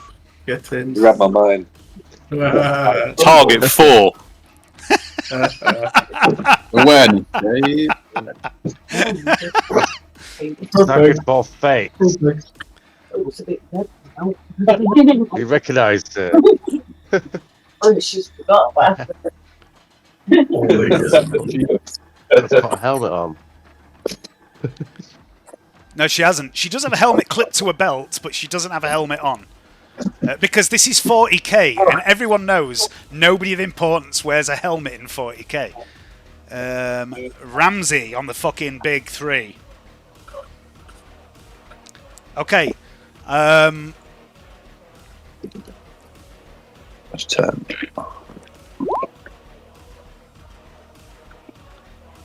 Oh. I rolls tonight. Gron. This woman that's just appeared, she looks vaguely familiar to you. And you've definitely seen her before. You were present in the big chamber with Varak when this Inquisitor Mesmeron was accused of radicalism and heresy. But now you're closer to her and you see her up close. She reminds you of someone, Gron. Who is it? It's on the tip of your tongue, Gron. Vlad. Same. You also think this person is familiar to you, and Ramsey, even more so. And I'm going to send you both a whisper.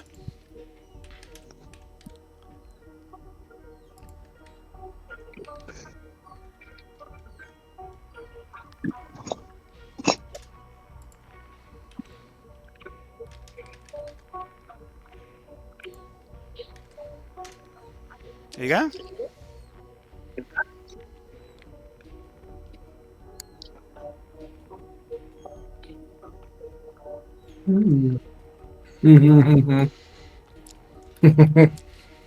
Treacle. Oh, that kind of makes a little bit of sense. 4 years in the making. Right. Okay. Right. Turn 1. Also, Vlad, I'd like you, please, to make a Psyniscience check, and then we'll go into not necessarily combat, because you don't have to start shooting and fighting. It's entirely up to you all. Vlad, there is an aura around this woman. You know immediately what it is. She has some sort of psychic power active. You believe it's a biomancy power. You're not familiar with what type, but you are familiar enough with the school. And also, there is a darkness to her psychic presence. And top of the round, Mira, it's you. Dave, I can't see anything. And I've got all these avatars basically covering my map screen. You can turn them off. Where do I do that? If you click on the little cog over on the right where the chat window is, there's a little cog for my settings. Yep. Click that. And then click audio and video. Mm-hmm.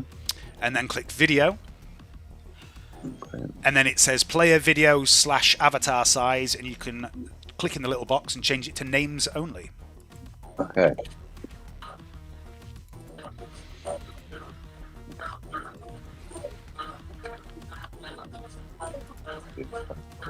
Okay, Mira, what are you doing? Cool. Yeah, you're prone at the minute. Yeah, sure. Yeah, you can do Medicae. It's full action, I think, to do Medicae. Okay, so give me a Medicae test. You've got your gauntlet on, I imagine. I like to think you're in your armor for this. I also can only see names. I can't see of characters and where they are. I can't see the map. You can't see the map? No. Well, you could earlier, couldn't you? No. Hang on. Well, you went up to that globe, didn't you, or was that just an accident? No, somebody described the globe. I was just stood next to it. It was described to me, and I was like, "Oh, right, okay." How convenient. Blind. I'm glad that you waited until combat started to tell me this, Johnny. And you didn't, you didn't preempt the fact that it might be a problem that you couldn't see. That would be too helpful, Johnny. Why can't you see? The lights were off. Well, it was a dimly lit place, apparently. You're making a Medicae test with a +20 for your gauntlet.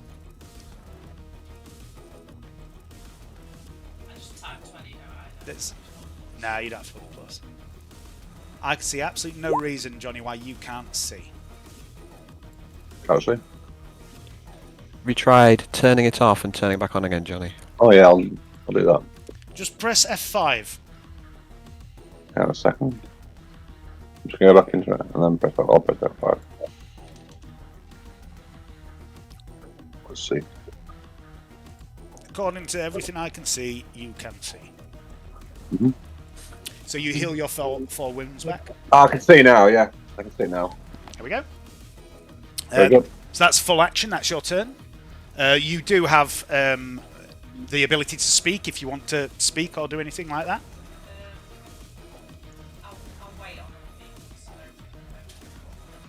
Okay, next up. Okay.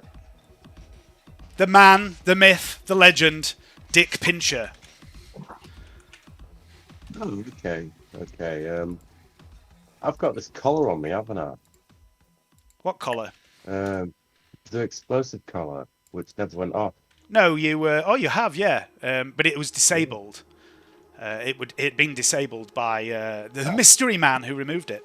I mean, if you want to try and put an explosive collar on Inquisitor Mesmeron, you know what? I'm going to let you have that reactivated. If you want to try and do that, that's fine with me. Might be worth a fate point actually, just see what happens.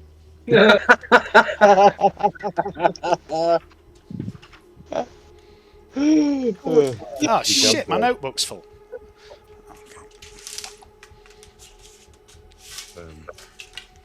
No, hold, big lady. Don't do anything rash now. I Too can late see for you're a that. beautiful woman. Plenty of reason to you. Don't just maul him for. He saved our fucking asses. You know, I like the guy. 6 seconds. Here we go. But you are, you still have a full action. What would you like to do?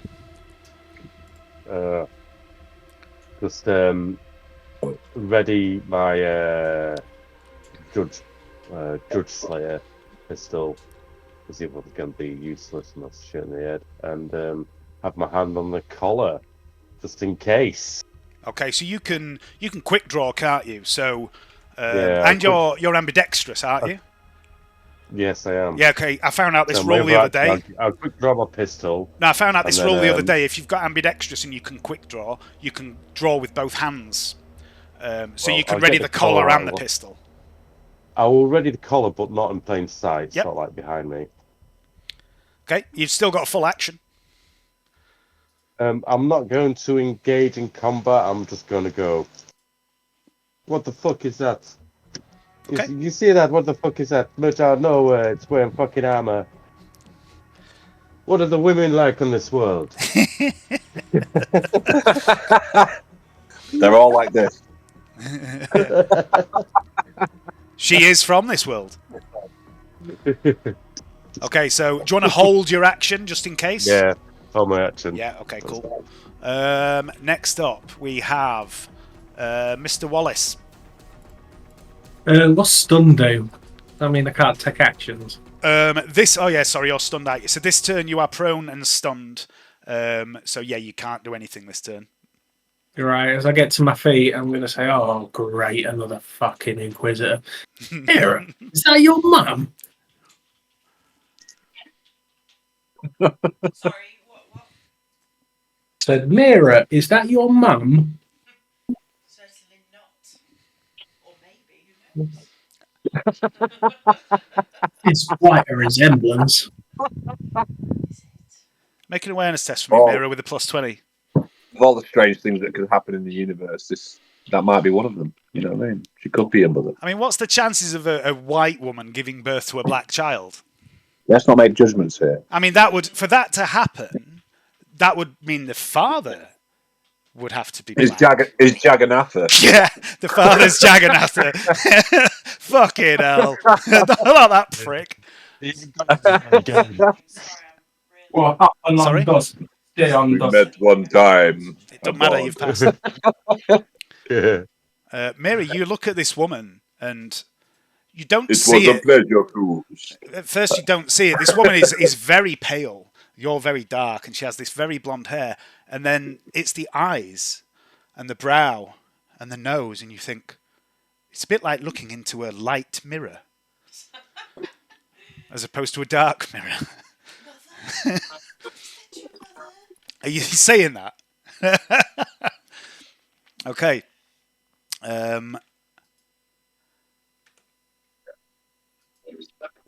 So Ramsey, you can get to your feet.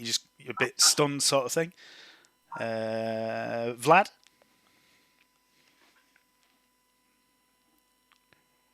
I'm stunned as well. So what did you say was the effect of stun, Dave? You can't do anything, but you can, apart from get up. But instead of being half an action, it's a full action to like stumble to your feet. Okay, can I still speak? Yep. Okay, I'm gonna get to my feet and go, heretic, traitor, blasphemy. Yes, the zealot. Heresy! That'll be my go. Okay. Next up, it is Gron. Gron, there is an intruder in your master's chamber. You have very clear instructions on how to deal with such things. Intruder! That's one. Yep, that's probably how it starts.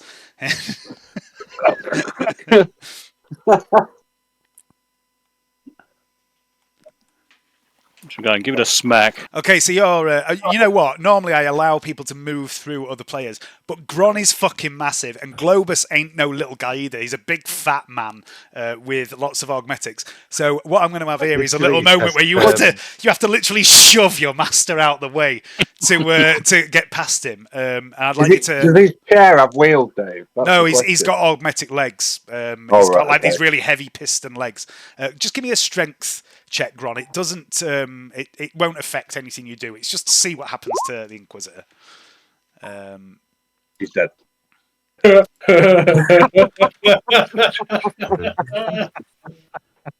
There's Inquisitor, by the way.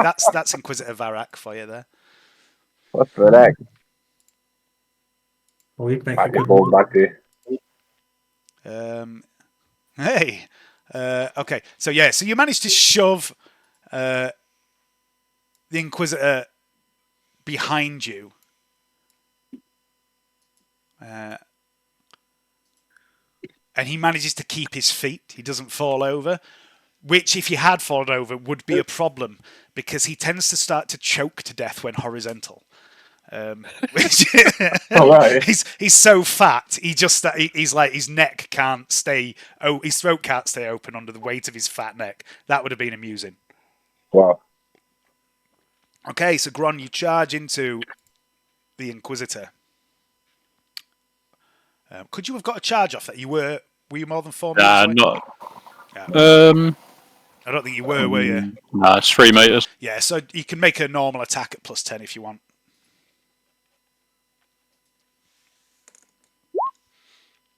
Oh dear.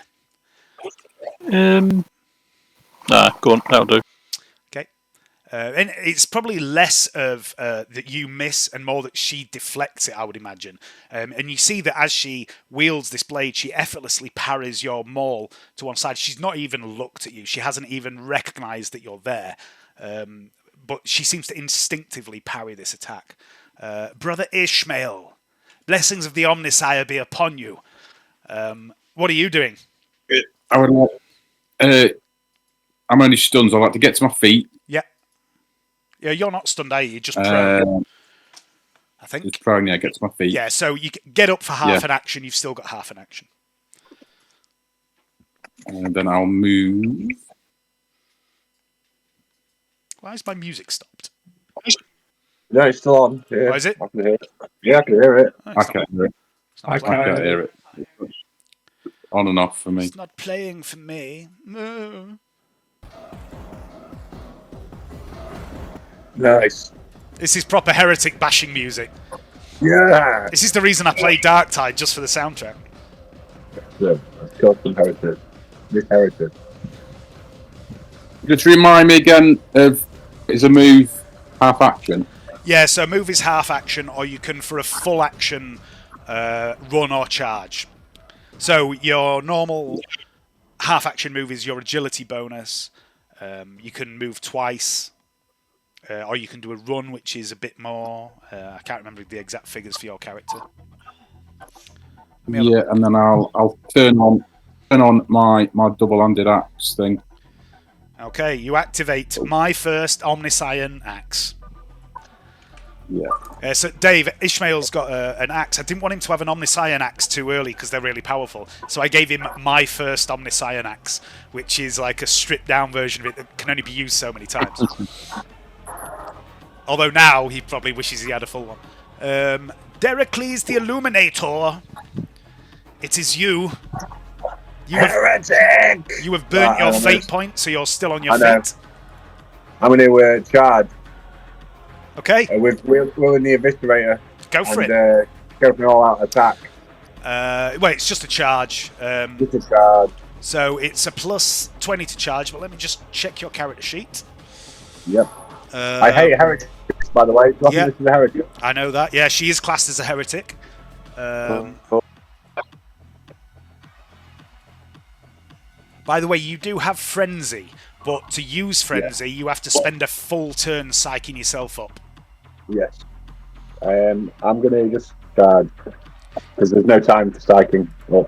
Yep, so it's plus 30, then plus 20 for the charge, and plus 10 for hatred.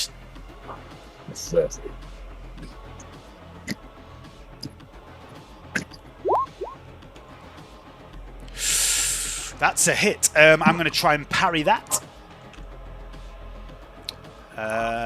Which is at, let me just check what she parries at, because she's got some bullshit going on. It's at a plus 10. Can she parry twice? You don't know. I don't know. She can parry. Hang on, she's plus 10. She's balanced. It's good quality, so it's okay. She parried the Ogryn's. No, she didn't parry the Ogryn's attack. That was just me fluffing it up. Okay. That was me fluffing up the miss. She does parry. It's a good strike. You're heading towards her head with that attack, I think. But she effortlessly, again, almost like an afterthought, brings up this broadsword and just turns the blade away, and there is this flash of fire and sparks. And you also see this faint outline of shadow come off the blade as it makes contact with the eviscerator. I'm going to take my shot now, after Derek is done. Okay. Held action. 1, 2, 3, 4. You're just out of point blank. So no, it don't matter. Don't matter. I'm not. I mean, you're still at short range. You still get plus 10 for short range, plus 10 for a single shot, and then minus 20. Do you have the shooting into combat buff? What skill is that? I can't remember. It's been a long time. I've got a crack shot and a dead-eye shot. It's one of those, I think. Oh no, that's something else. No, so it would just be a straight ballistic skill test. Oh, okay. And if you miss by 20, you'll hit a random friendly. Ooh.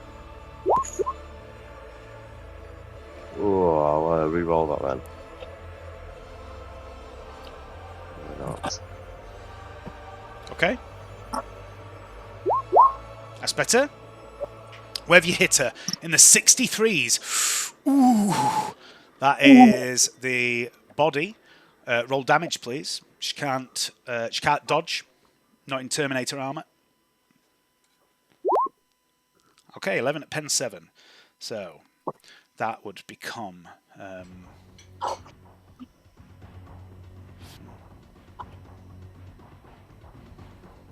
a ping. 8, 3.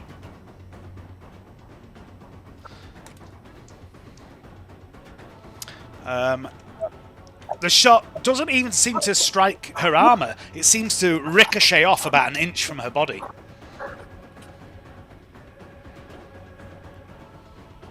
I would have got plus 10 for red dot, but It wouldn't have changed anything. no, but that means that I wouldn't have to do my first fate point. Waste. First shot. You only get plus 10 from a red dot if you aim, I think. Okay. Yeah. Or is it single shots? I think it's single shots. It's just single shots, Yeah. so you're right. I So yeah, you don't have to use your fate point. Let me just check where the roll that's cool, was. then. 44. That doesn't change anything. Yeah, so you just don't use your fate point. Cool. Yeah, that's cool. And then it's Inquisitor Mesmeron's turn. Oh no. I have longed for this moment for so very long.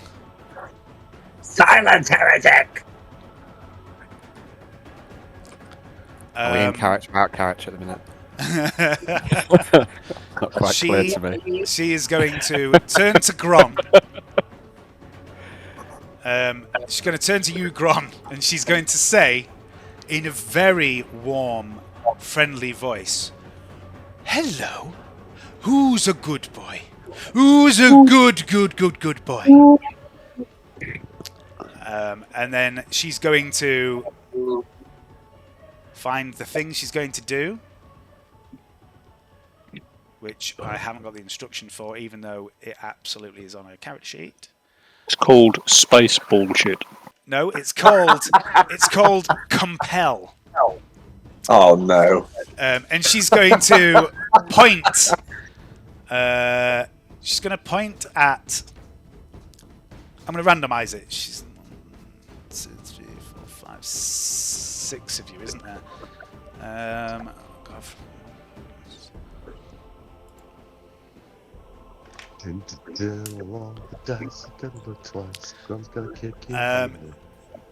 She's going to point at Dick.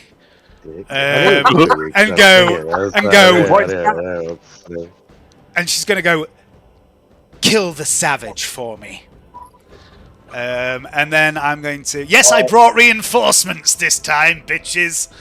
I'm just going to check exactly how this works. I'm fairly certain this is going to work. Because, you know, Ogryns aren't exactly known for their really good willpower. But you know, I might also summon the demons that you were so excited to experience. So let me just check that. Please do. Bring them on. And that's how the campaign ended. Where are we? Compel. Okay, so, I'm going to chuck some dice at this, first of all. Where are we? There we are. Compel. The power of dice compel him.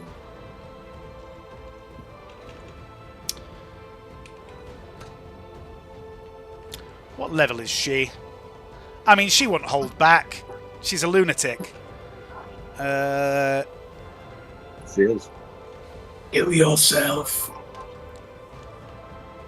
And she also gets +1 from power. No, she doesn't use power well. She doesn't get +2 from that. But she is already casting 2 other powers. Which is another 8, I think. Lovely. Harold. There's a 9 in there. Oh no. It's all gone wrong straight off the bat. Derek may get his way. Mesmeron. You fucking stupid bitch. 34. That's not too bad. Where are we? Breath leech. Everyone, including the Psyker, becomes short of breath for a round and cannot make any run or charge actions. Everyone's got suddenly asthmatic. This one Gron's grounded to a halt for a second then. Okay, so, and then we have to deal with this, Dave. So, I think this is opposed willpower, but let me just double check. Telepathy, where are you? There you are. Yeah. It's not a suicidal act, so yeah, opposed willpower test, please.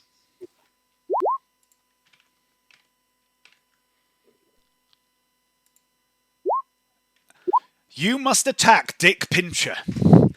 But do remember that you can't run or charge. And there is a desk and an Inquisitor between you and Dick Pincher right now. And Dick, you are also very fucking aware that the Inquisitor's just basically pointed at you and gone, kill that one, kill the savage. And you see the hulking brute turn and look at you. You're not stupid. You know, you might be intellectually unsharp, but you do have your Kaioshock. You just don't have the power one. Take his legs out. I thought it was still okay. No, Ishmael's built you it in the time of his isolation on the moon, but he just hasn't had the time to put the power core into it yet to make it a power shock. So Leanne, just to fill you in on what's happened, Gron has charged the Inquisitor. Dick shot the Inquisitor. The Inquisitor then turned around and compelled Gron to kill Dick. So Dave is now on my side. Ha ha, you cunts. It's been you against me for so long. Right. And I think that's her turn. That is her turn. So let's back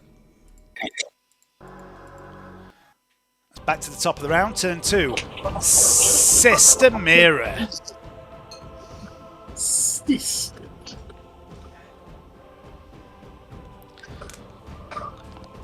You still prone? You've just healed yourself.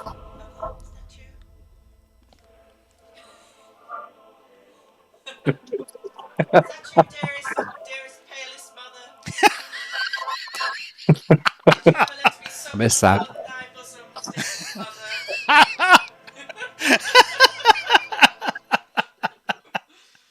Did you just toss me to the side when I was suckling?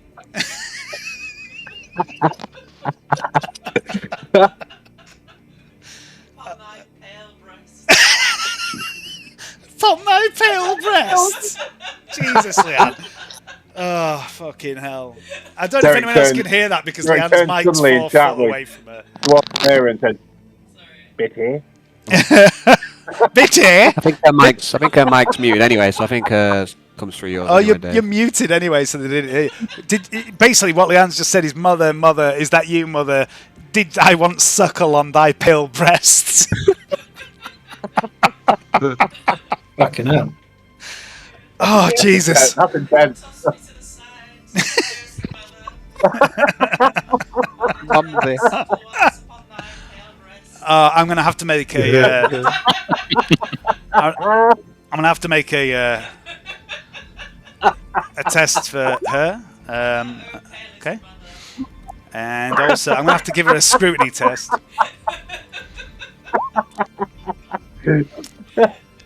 Okay. She doesn't seem It just got to... real. She doesn't...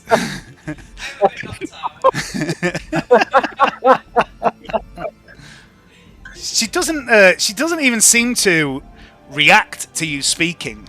And you can see the veins in her neck are standing out, and her look of anger is building into pure rage.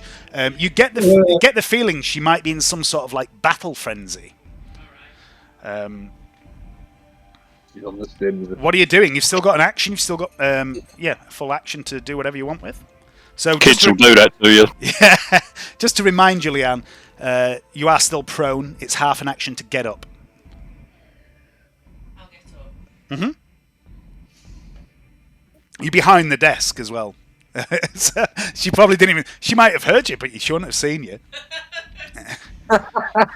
What is this strange voice? This trickery? This is Warpcraft. Mesmer, make a willpower test. Just pop up from behind the desk. Is that you?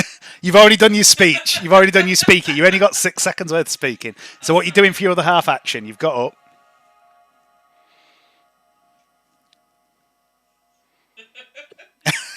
She's a good sort of 2 meters away.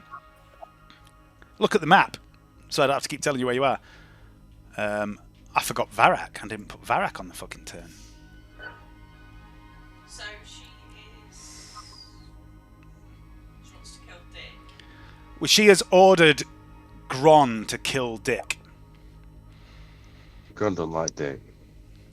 Because Dick shot at her with his pistol, so she's basically sent the big hulking Ogrin, which is Varak's bodyguard, and Gron also pushed Varak out the way to get to where he is. Varak's got this cylinder stuck in his side that's making this low-pitched whine.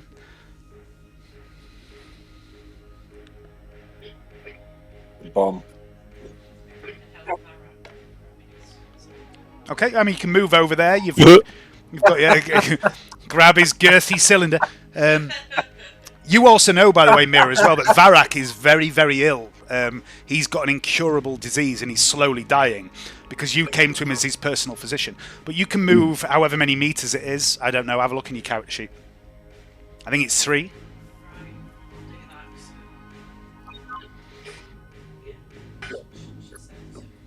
That would involve climbing over the desk to get there. Is that all right? You're also stood on Varric now. That's fine. I don't think Varric would agree. Right, I'll try that then. Okay. Yes, Dave, it is. It looks very Righto. sturdy, very thick and heavy and sturdy. So Mira, like a 70s action hero leaping over the bonnet of a car, slides across the desk, coming to her master's aid. Mr. Pincher, it is you. Right, okay.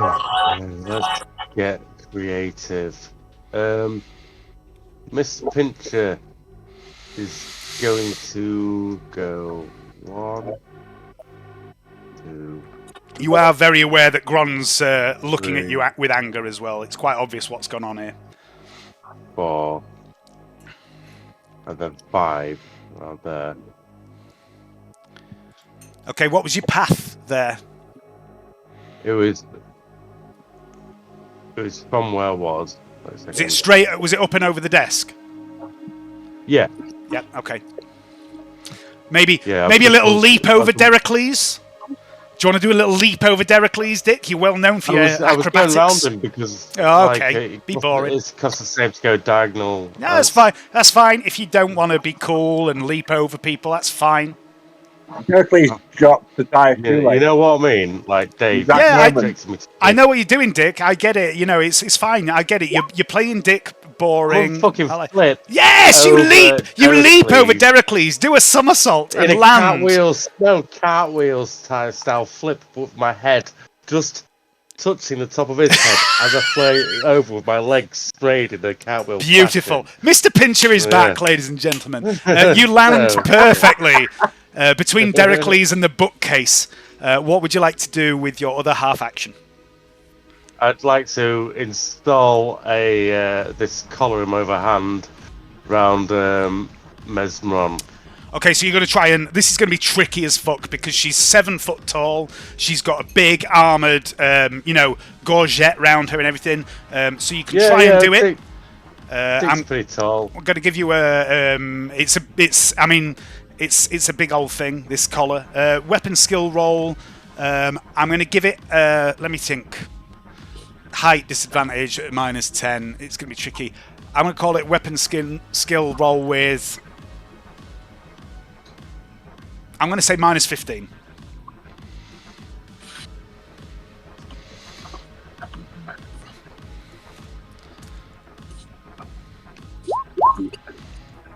Okay. So.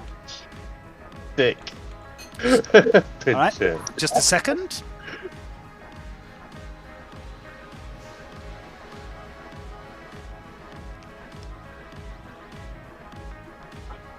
Pinch, baby. Okay. You slip the explosive collar around Mesmeron's neck, and click! It powers up. And I'm quick drawing the remote. I'm going to press it. You've used your action. Okay, You can quick draw the remote. Quick draw. Yeah. You can quick draw the remote, but you can't activate it. That's half an action. All right. Go quick draw my remote with a spare hand. So Okay. there we go. Okay, cool. Dick. I did not foresee this. I prepared for a lot of endings, but not this one. Ramsey, it's your turn. Chuckle to himself as he watches Dick. See the bullet bounce off. Yeah. Did I see the bullet bounce off? Okay. Did your what? Sorry. Did I see the bullet bounce off? Mesmeron? Give me a perception check. Sorry, an awareness check, sight based, if that makes a difference.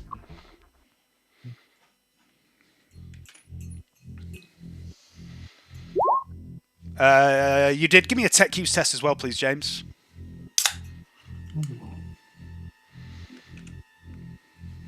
Mediocre.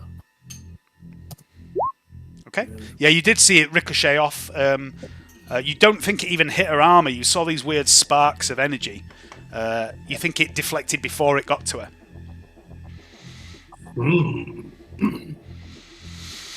Suspicious. She does not have a helmet on, by the way. But she does have a helmet clipped to her belt. Ooh, interesting.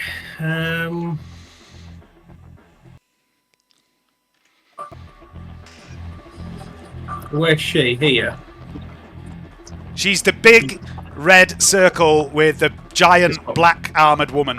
Oh, right. Okay. Yeah. She's quite obvious, James. I thought you had high awareness. Come on.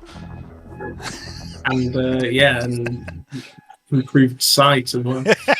Where is she? Where is she? I've got a marksman's sight. Oh, I've just bumped into a table I didn't see. Fuck. Oh, where the fuck am I? Right. 1, 2, 3, 4. Might be behind cover there. Yep. It's a little column thingy. Right, so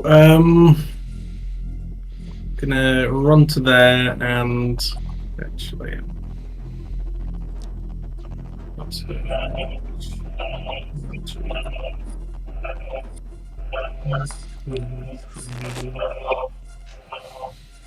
five, 6. Okay, so I'm gonna run to behind that. That's 6. Yep. Actually, 1, 2. Let's go there. That's just 3.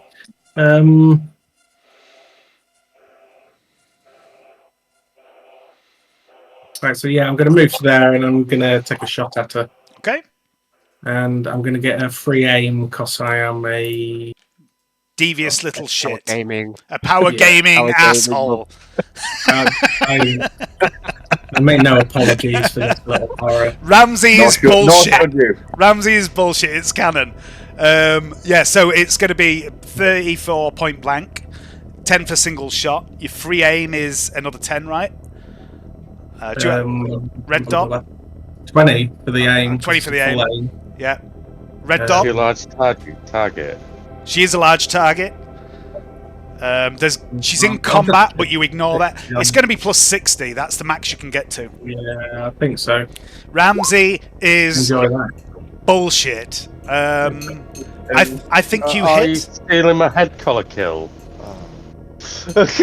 Well, I'm certainly going to aim there. You gotta do it. You gotta do it, Brownie. You might Can I save see a helmet on the belt? Yeah, you can quite. It's a big helmet. You know, it's quite obviously there, but she's not wearing it. No. So I'm not going to bounce off even if I. Was that a cold shot? It's always a cold shot. With yeah, me, I thought it was. Are you going for the head? Yeah. Okay, just a second. Roll damage. Right. Damage, come on, crit!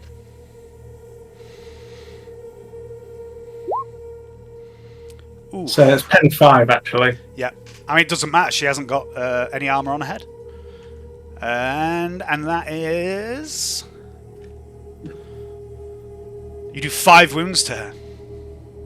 Oh, why would you take your helmet off, Lord? Because James, it's 40k. Okay. I know this today. I know. Heroes don't wear helmets. Wait. You're accurate. You aimed. You get another D10, don't you, for each 2 degrees. So you get another 2d10 damage. Oh, fucking hell. That is bullshit. It's exactly what you can do with Siegfried with your rifle. Is it? Yeah, All right. You've been doing it for fucking 4 years, Johnny. Nice sniper, Johnny. You made. Oh, I remember now. 10 damage, James. 10 damage you do to a total. Why don't you throw a sword at him, Siegfried? I just may. Okay, yeah, 10 damage, Ramsey. Good shot. Next up is Vlad. Okay, I'd like to turn to Pincher. I'm going to say to Pincher, open your mind. I'd like to cast Will Dominate do. on Pincher. You like to cast what, sorry? Dominate. Dominate? Pincher, please. Uh-huh. I'll roll 4 dice. He's into that. I mean, he's Gotta be. consenting, right? It's consensual. I don't remember how this works, but yeah. So yeah, first of all, cast it. Okay. I will chuck all the dice at it, I think. So 4 dice. Plus. Plus your willpower bonus. Yeah, I'm trying to work out. You get. Yeah, I'm trying to work out. Trying to remember, Dave. It's been a while. Yeah, Psi Focus gives you +1 if you have anything. I've got 4. Power Well is 5. Telepathy, that goes up to 7. You say is Psi Focus is +1, did you say? Yep. That's +8 then.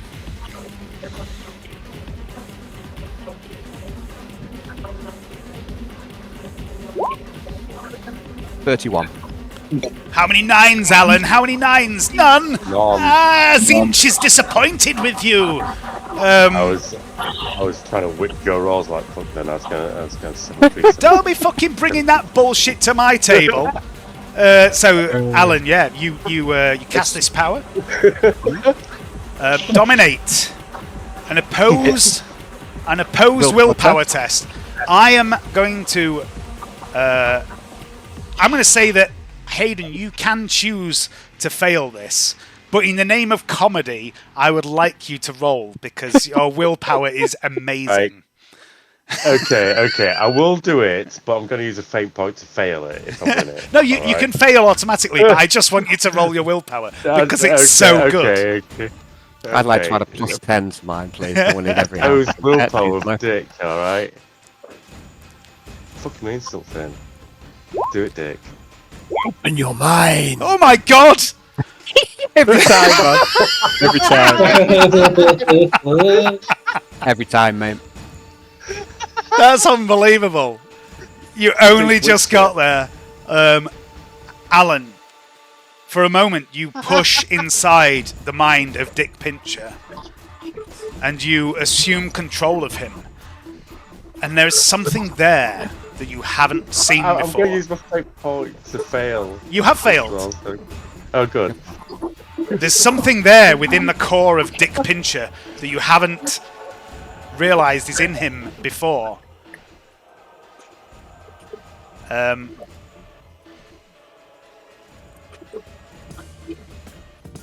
no, that's the wrong music. Sorry.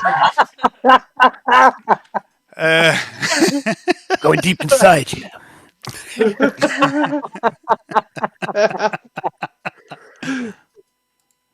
I don't know if that's the right one. I'm just playing random music. There is a whisper of a presence within Dick Pincher. He is woke, Vladimir. He is woke as fuck. No, I mean, sorry. He is awoken, Vlad. And you don't think Pincher himself knows this. Was it the Farcosia? You remember a strange moment where Pincher shared a bond with the Shale Crow, your familiar, where it spoke to him and it referred to him as brother, family, murder. Could it be? Is Dick Pincher one of the unawoken Ashleen Psychers? You are now dominating Dick. Fantastic. It's highlighted my evening thus far. So that's a half action for dominate. Okay. I'll use my other half action to activate the shock collar. Absolutely.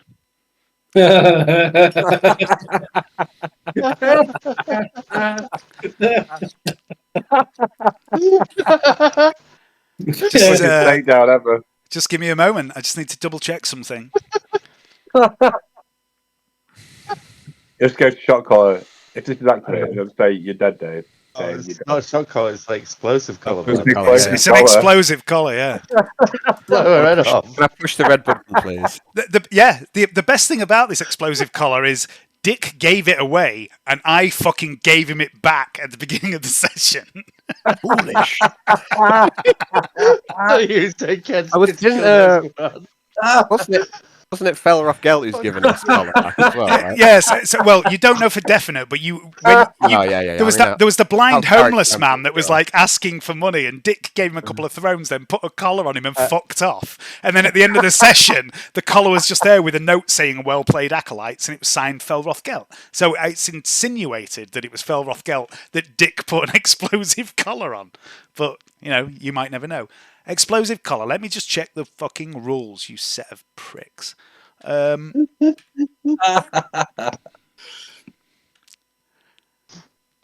where that came from, Dave. One of you, whichever one you want to do this, can roll a d10, please.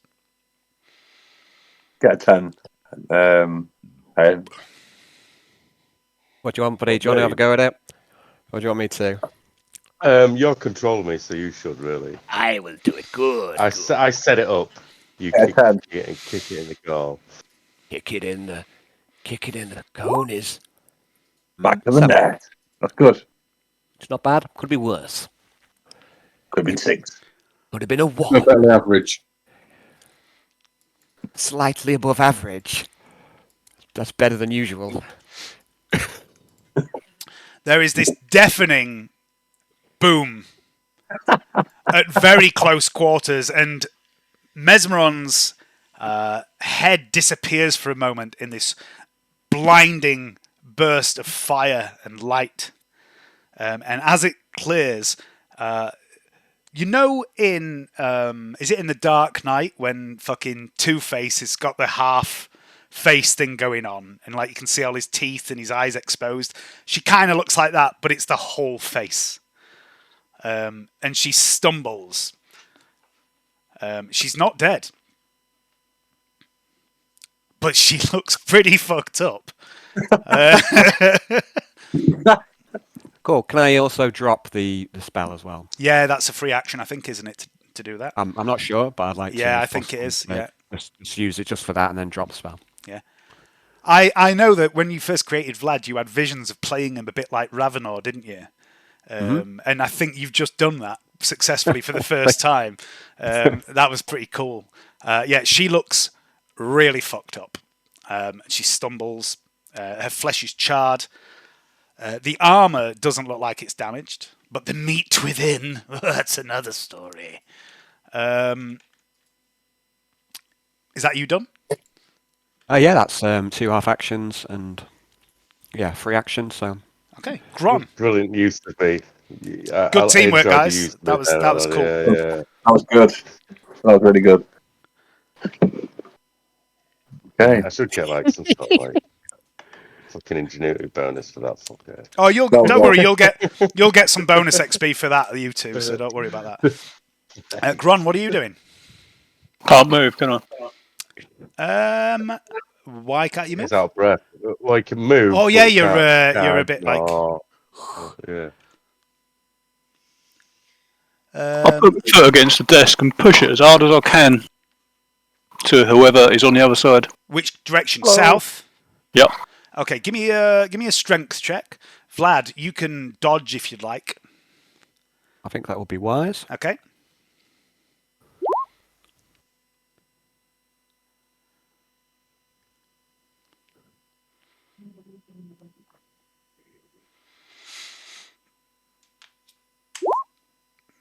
Okay, yeah, you can move yourself 1 square with dodge. It's a rule in the Inquisit's handbook. You kick the table out of the way, Gron. I can't remove the table, unfortunately, but it moves to... I'm just going to draw. And... It moves to about here. It's there now. I jump the table, please. Yeah, cool. You jump the table. That's fair enough. Unfortunately, Gron, it does not hit you. Okay. Okay. Ishmael. The table's not there anymore. Right. The table's where that pink box is. I suppose I'll charge in, then if I just let me check. Yeah, I'm going to try and charge in. So you should be able to get a charge there. You Can need he charge as well? You need 4 meter straight line. So if you went, where were you there? 1, 2, 3, 4. Yeah, you'd be able to get a charge off one way or another, I'm sure. You need a straight line of 4 meters, and you need to be in base contact. So yeah, you could move to here and then go 1, 2, 3, 4, and that'd be it. Is it the asthmatic demon? Yeah, I was about to say, cloud? sorry guys. Oh but yeah, it's, the asthmatic demon. Yeah. So you can't move at the moment. You're too busy. you can't charge. You can't run or charge. So you can move. You move normally. Oh. Yeah, so that's another good point, actually, Gron. You could kick the table as a half action. You can move as a half action. You just can't run or charge. If you wanted to move instead. Does my respiratory unit have out? Will that stop anything? No, because it's a psychic thing, so it wouldn't affect you. It's psychic asthma. Yeah, psychic asthma, mate. Sorry. The respirators of no assistance here, I'm afraid. Yeah, okay, so Gron's moved there, so then Ishmael, you can still move. Is it an asthma of 6 meters or something? 6 meters then. Okay, and then it's Dericles. I'm assuming that's in base contact, is it? It is, yeah. I'll have a go at attacking then. Freak off. Why not? Can you? How far did you? What's your agility? Got a movement of 6, Anna, and then. Yeah, but that's a full action, isn't it? Is that full move? Is it? So I don't get. Okay. No, Yes. my agility is. I'm getting confused with games. Yeah, so agility, your agility, wherever your agility is, your agility bonus, which is the tens number, is your movement in meters for a half move. So you can move, you can have 2 half moves, or you can run and charge for a full action, but you currently can't run or charge. So you'd be able to move, if your agility is 30 something, you'd be able to move 3 meters as a half action or 6 meters as a full action, and then that would be your turn. Yeah, God's move there then. Yeah, Okay. Makes no difference. Fair enough. Dericles.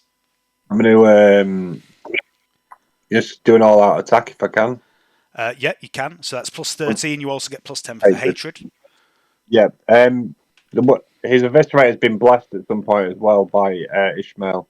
So he's got that and sanctified. But obviously, Mesmeron's not a demon, so it doesn't really matter. But I'll just try and strike her. That's right, Johnny. Mesmeron's not a demon. Or is she? Don't know. She is a heretic, though. She is, as far as you're concerned, she's a heretic. So you get the plus 40 to attack. Plus 40, is it? Okay. Plus 40. The blessing that Ishmael put on the weapon was a long time ago. It probably wouldn't work anymore. And even if it did, chances are this might not be the same eviscerator you had, because it probably got destroyed in the fire. So that's a hit. Oh, but the gold-plated one. Yeah, but that's a hit. But she's going to try and parry with this massive sword. Is she a bit of a disadvantage because she's got half her face blown off? Don't you worry about that. I'm taking all that into account. She feels no pain. She turns away the eviscerator for a second time. Dericles.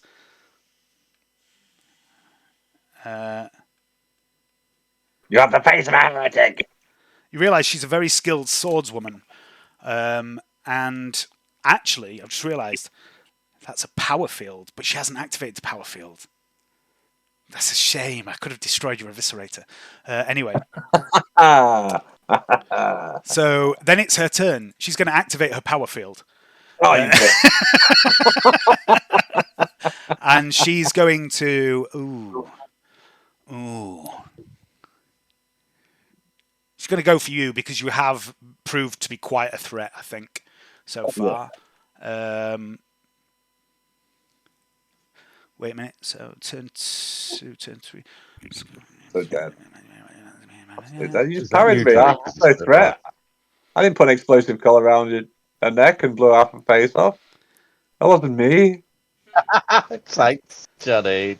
That's it. It's okay. I shall once again take one. But I helped do that. I'm quite proud of it. You did a great job. It was a joy to watch.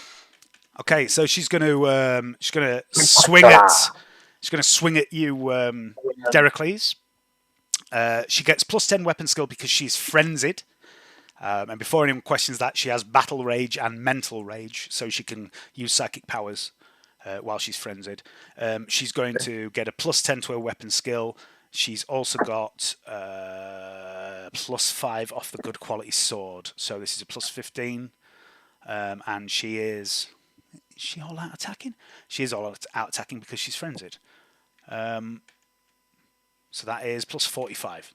Oh fuck! He's gonna die. Would you like to dodge or parry? Oh no! Wait. Sorry. I'd like to parry if I can. Okay, so to parry, it's a weapon skill test, but just check your eviscerator. I don't check think the it can special parry. rules. What's this wording on it? Pairing unwieldy, special, and oil blessed and sanctified for this one encounter. Unwieldy means you cannot parry with it. No, that's what I thought. So you can try and dodge if you want. Oh no, it's not going to be bad. Yeah, I'll try and dodge, but he's going to be dead, man. He's going to be dead. I can just feel it now. I enjoy killing you, Johnny. Why? Another Why do you have a death wish with all your characters, Johnny? Why is that? Because I didn't think Derek Lee's was. No, just all of your characters, not just Derek Lee. To be fair, it makes perfect sense for Derek Lee's to be in melee. Why not? I'm just asking. It's just a question. You life lover. Of all the times Johnny has lost fate points in melee, this is the only time it makes sense. Derek Lee's would do this. So yeah, he would do this. So make your parry roll, please. Make your dodge roll, please. My dodge roll is going to be rolled on a 1, otherwise I'm going to be dead. What's so good about life, anyway? Yes, overrated. Life in the presence of heretics is no life at all. Unlucky, Jonathan. She empowered her sword. Oh no, she didn't power her sword. It's not a power sword. I always get that wrong. She didn't power her sword. Force weapon. It's a force weapon. Yeah. So she rolls damage. Pew pew. So that's going to be 12. Where did I hit you? Let me just check. Solid. Not my new leg. In the 18s. What's the 18s? Is that an arm? Head, isn't it? 18? Legs. Left arm? Is it? Left arm. Okay. So left arm hit. No, it's right arm hit. Daddy Varric will buy me a new one. It's all right. I'm sure he will. He loves you. And it's pen 7. And you are armor 5 on your arm, right? Probably, yeah, with the carapace. Yeah, so it cuts through your armor. What's your toughness bonus? My toughness bonus is probably going to be 3. So he's got 36 toughness. Yeah, so that is 9 wounds.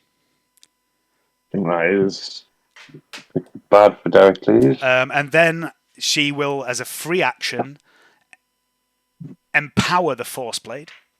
So switch the vibrate setting on. Which means she has to make a psychic roll, which she can't fail, but she could, potentially get a perils. She doesn't. And then it's an opposed willpower test, please, with you, Derek Lees. Oh dear. Okay, she's going to suck the life out of it, isn't she? And not in a good way. That's not good. No, it's extra damage, is what it does.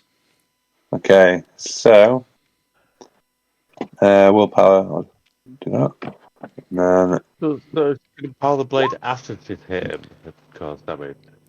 It's a force blade, Hayden. So what happens is if she hits she can cast it as a free psychic power, and if the opposed test, she wins the opposed test, which she has, she does an extra D10 damage.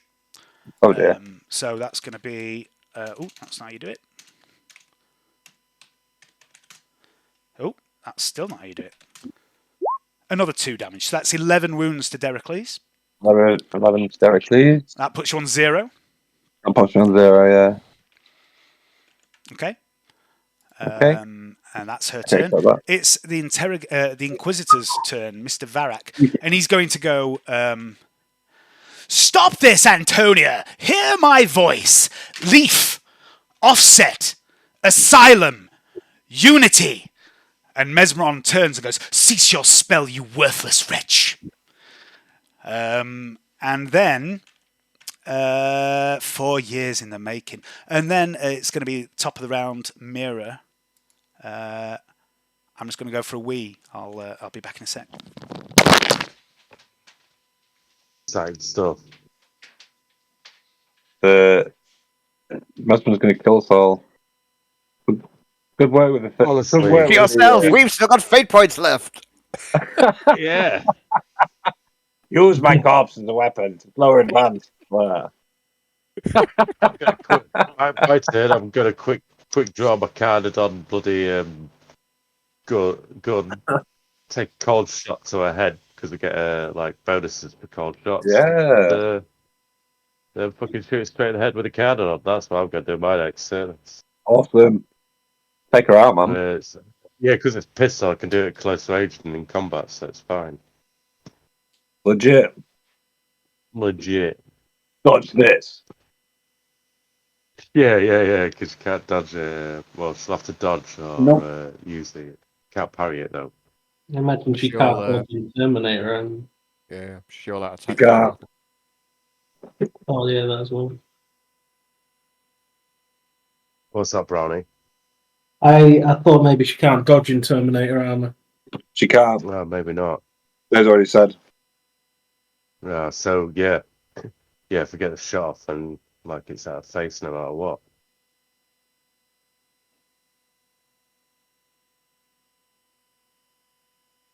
So yeah, that's what I'm up for anyway. Next shot.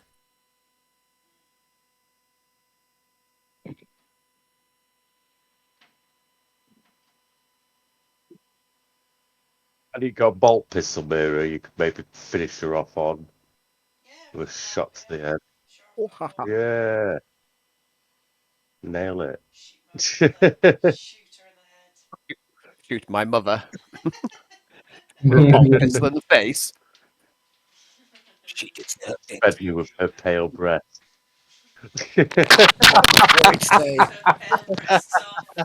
What? I don't think it was mirror.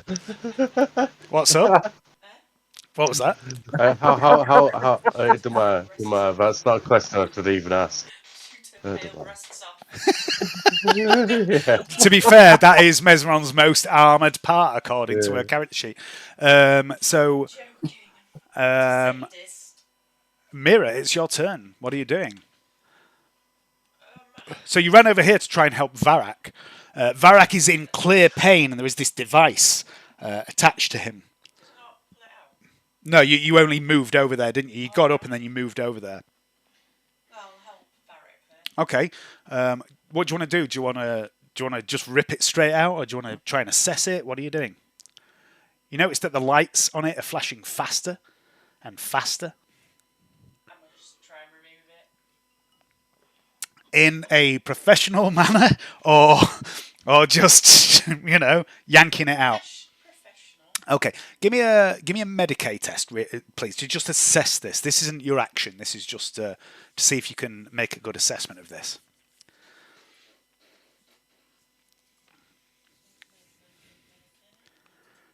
And it'll be a plus 20 because you gauntlet. Sorry, James, what was that?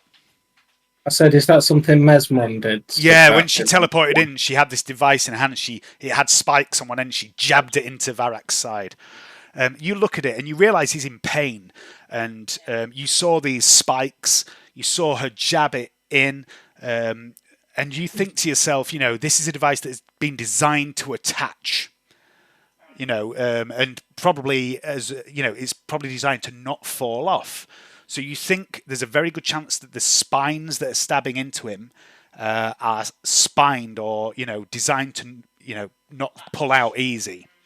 So you think just pulling on it might be very detrimental to his physical health, and he's frail. So you can try and manipulate the device. You could try and surgically remove it, or you could yank it out.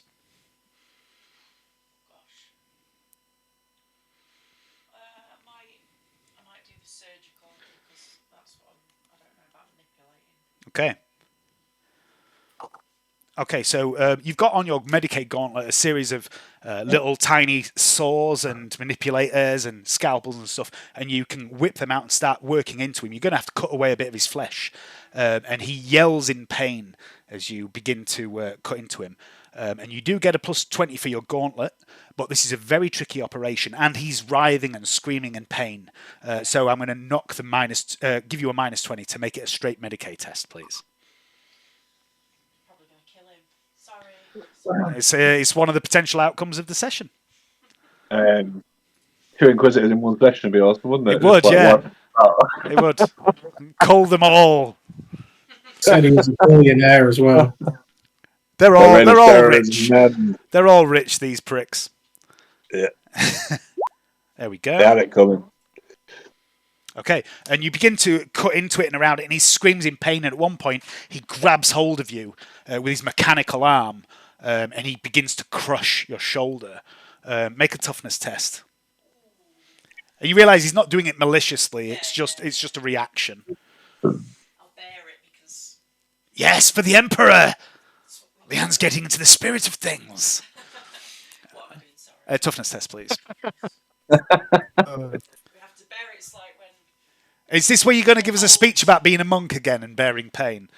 people hold the nurse's hands while they're giving birth. Yeah, Nurses you'd know all bear about it. that, wouldn't you? You have to bear the pain. Because you've been both a mother and a nurse. Mum's a nurse. Okay.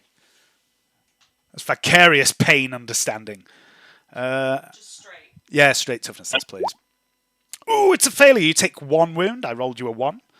You take 1 wound from Varek's augmetic hand. If you could reduce your wounds, please. That's a full turn for you. It's worth it. Okay. You've got about maybe a third to a half cut round this this impact site. Oh shit! I've run out of beer. Dick, what are you doing?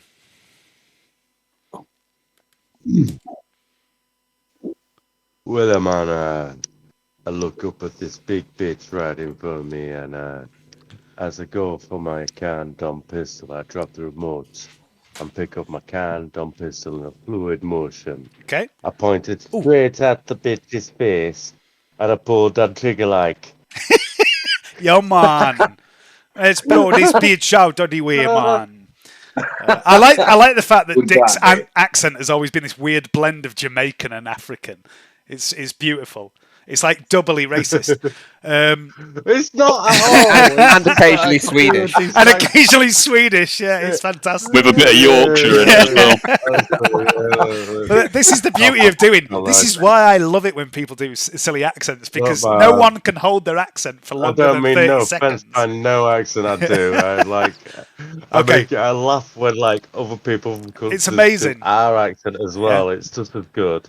I like taking the piss out of accents. It doesn't bother me. Yeah, I mean, like it doesn't matter what. I mean, Dave's been giving me shit for being a northerner for 20 years, for fuck's sake. Right, so Carnadon point blank, so that's plus 30. It's got a red dot. Single shot. It's plus 50. Technically, he's shooting into melee. No, wait a minute. You're in melee. So you don't get the plus 30 from the point blank, but you do get the plus 10 for a single shot, plus 10 for the red dot. So plus 20. And it's cold shot to the head. So minus 20. But minus 10 because I've got a bonus. Yep. So what's that? Just plus 10. Plus 10. 10. Do it. Do it. Well, I'll put equals 10. That's not good. At least my fat. Oh no, it's still doing. It must be in caps lock. Mesmeron, a misunderstood woman. I understand it just fine, David. I don't think you do. 1 degree. She cannot dodge. And she can parry if she has the right bullshit going on, but she doesn't. So roll damage, please. Finish her.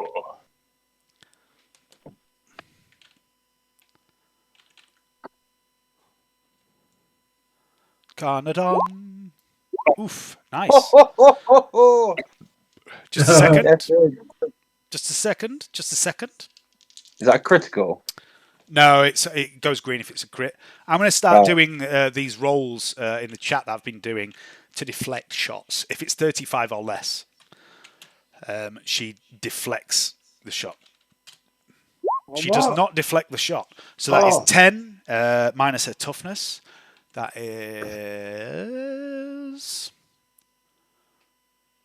You do 8 wounds to her. I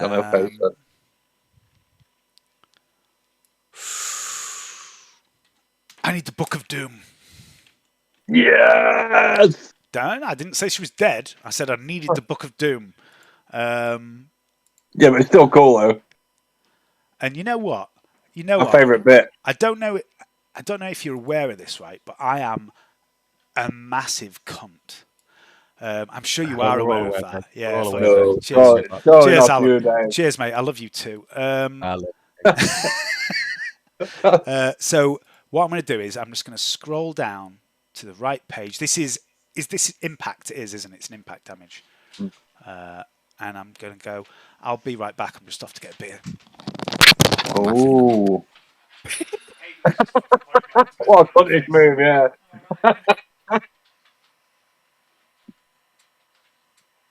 Yeah, we're just dodging all over shit. I'm just gonna shoot in the face. Yeah, that's it.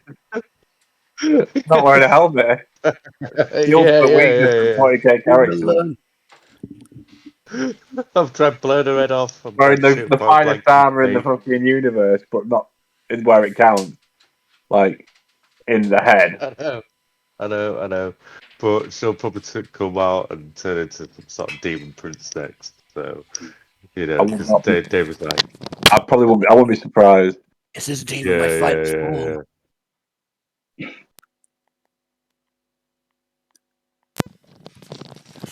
All right. The target's head is snapped back by the attack, leaving her staggering around, trying to control mind-numbing pain. She is stunned for D5 rounds, Hayden. If you'd like to roll that for me. Yeah. And she is also on 2 levels of fatigue. Okay.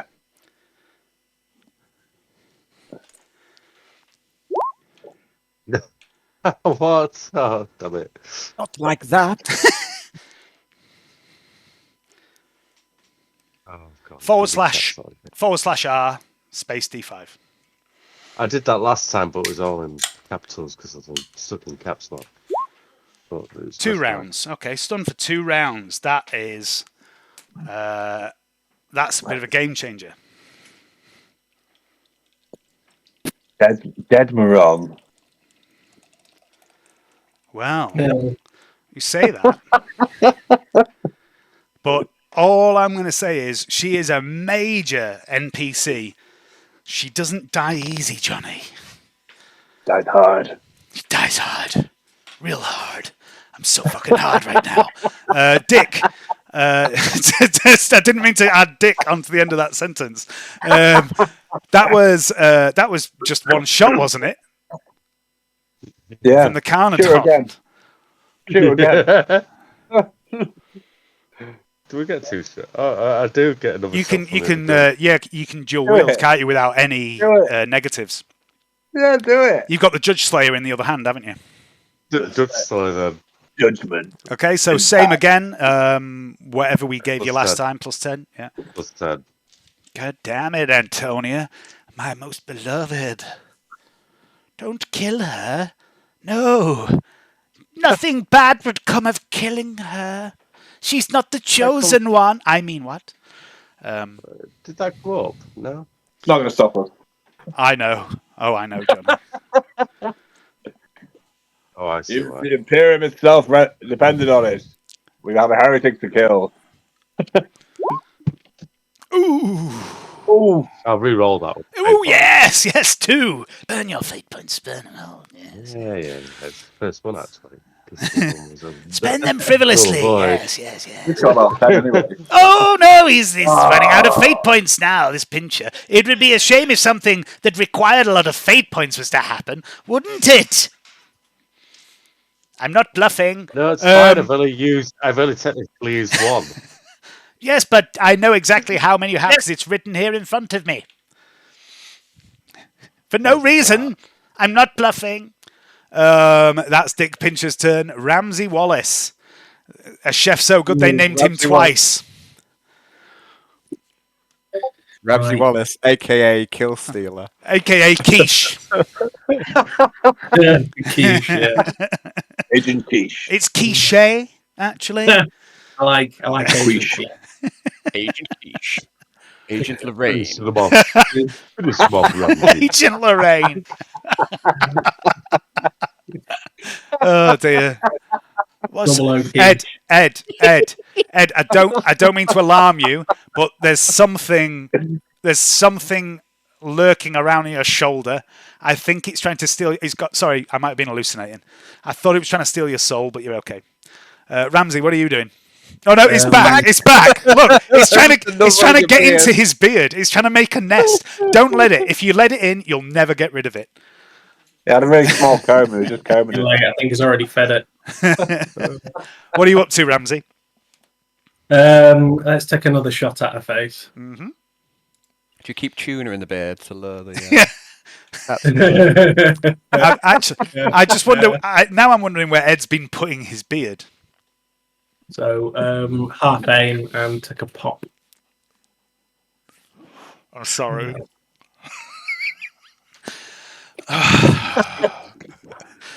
Pause for Johnny. Anyway, what Ramsey was... oh, there we go. That was what he was doing. She can't dodge. She can't parry. 11 degrees. Fuck off, James. 11 Ramsey is bullshit. I'm just going to make another note. Ramsey is bullshit. Amazing. Roll damage, please. He could take down a fucking Star Destroyer with his rolls. Ramsey has pulled off some epic. Nothing will beat Ramsey with his rifle taking down a fucking demon prince inside a human with fucking 37 damage or whatever it was. 8 pen 2. Oh, sorry. I do. Yeah, I do get my bullshit roll. So let me just make that because I can negate it on a 35 or less. Nope. So that is a total of 17. There is a universe somewhere where right now Mesmeron's head explodes and Ramsey kills that bitch. But it's not this one.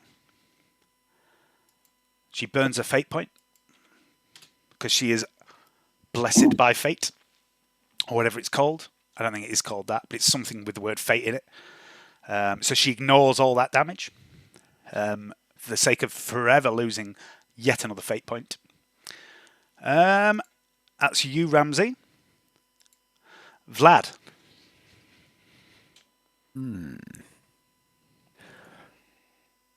I thought I had a refractor field there, but I don't see it on my inventory anymore. I have a refractor field. What was it cost to turn it on? It's just a half action.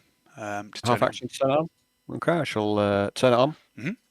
Basically, when you get hit, you can roll a D100, and on a 30 or less, you don't take any damage. But if you roll a double, it overloads. Okay. I'll cast Compel. Well, first as a free action, I'm going to say to Gron, "You're a very good boy, Gron. Very good. Ignore the savage. Protect your master. Kill the heretic." Poor Gron. Poor Gron. Chosen because he was slightly above average for his species. And he's just getting bossed around by everyone. Wait. I think I'm Gron. I am Gron. I am Gron. Yeah. So give me a psychic roll, please. This isn't the time for holding back. This is time for 9s. Give me all the 9s. Oh, that's disappointing. Called for them. Okay, yeah, Compel goes off. Opposed willpower between Vladimir and Gron. I mean, this, you can do this, Gron. You've got this. I've got so plus 10 for overbleed. I'm going to like to add plus 10 to my willpower fate point. Okay, I'm going to, you know what? Because he's already compelled by Mesmeron, I'm going to give him a plus 10. That feels fair. Okay. There's definitely some of Mesmeron's will behind his actions. So. Open your mind. Gron, what are you doing?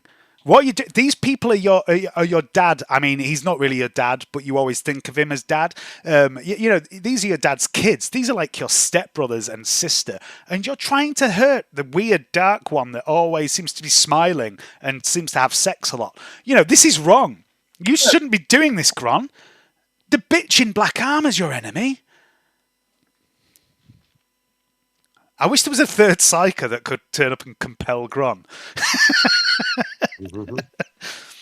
So yeah, you are now compelled by Vlad, Gron, to kill the heretic. Gron, it's your turn.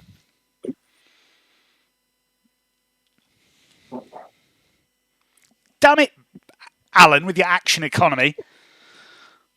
Sorry. We're playing the game, Dave, and you set up. Fucking set of cunts. Am I drafted into that too?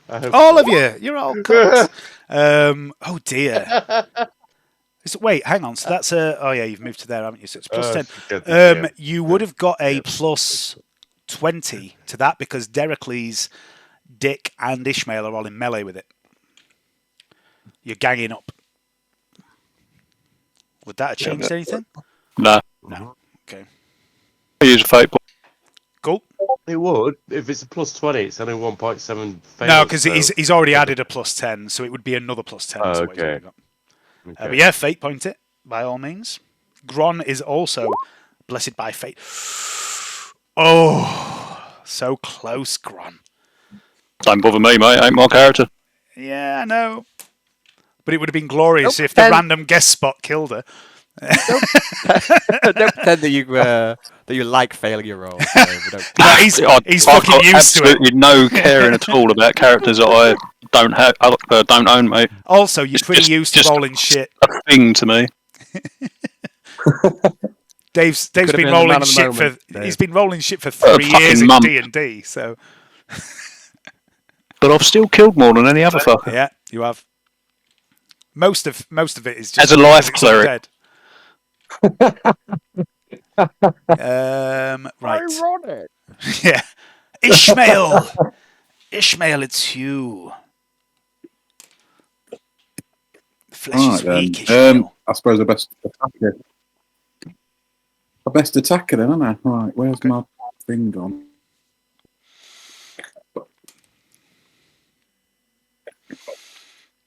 Oh, roll 20's doing a bit again. God damn it. It's a game.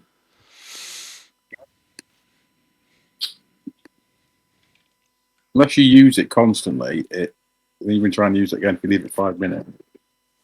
And we're trying to attack you, Dave, but you have to wait 20 minutes while 20 rolls Yeah, up. no worries. What sort of attack are you going for? Are you going for an all-out attack or... All-out attack, double-handed. So it's plus 30 for the all-out attack, plus 20 for the ganging up. I don't know if you have... I'm nearly there. Else. It's loading. Let me see if I can speed this up a bit by seeing what else you've got. So you're plus 50 at the moment. That's not how you spell Ishmael. Plus 50. You're not frenzied. You don't have any hatred. You do have... that doesn't change anything. Okay, so when you're two-handed, your strength is reduced, but your damage is higher. So that's fine. Yeah, so it's plus 50. But you can't dodge or parry. 50, right. Yeah. So it is two-handed. Okay. Excuse me. And plus what? Sorry, plus 50. Yeah. Why is it saying aim on there? Just ignore that. You can do an aim with a melee attack, but it's half an action. What? Let me put in any pluses. Right. Can I just use weapon skill? Yeah, that's fine.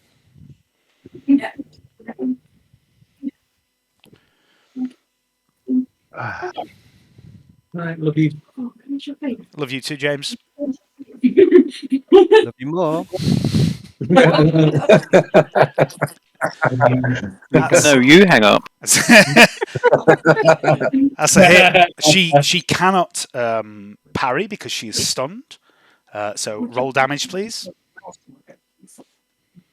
If this works, right, Where did you hit her? 200. In 85s? That's no place to hit a lady. What's the opposite of 85? So I can do 58. it. So it's right leg. I mean, No, sorry, left leg or body. I don't know what does it really matter. Go for the body then, I suppose. Damage. 11 at pen 4. Okay, so that is 8. Oh, I need to refractor field her first. No, failed. So 11 at pen 4 would become 3. She takes another wound. Just the one. Body. Is this rending? Yes, I think. Okay. The attack cuts open the target's abdomen, causing considerable blood loss and blood loss. Make a note of that. And exposing some of her innards. The target can either choose to use one arm to hold her guts in until a medic can bind them, or fight on regardless and risk a 20% chance each turn that her middle splits open, spilling her intestines all over the ground, causing an additional 2d10 damage. In either case, the target takes 1d5 levels of fatigue and is now suffering blood loss. Roll 1d5, please. Shit, that's going to put her on at least 3 levels of fatigue. Well, I didn't mine got something when I shot face. Yeah, you gave her 2 levels, so this will be a third at least. So Unconscious. So on her turn, she'll make that 20% roll, see if she bleeds out. You roll a d5, Dave. /R space d5.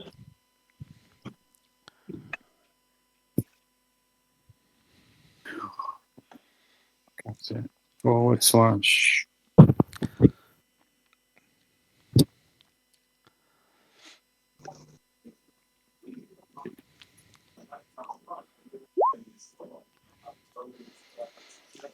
Okay, and as you hack into her abdomen, and blood begins to spill out of her, her eyes roll back in her head, and she falls to the ground unconscious as she takes her 4th level of fatigue, and she's out.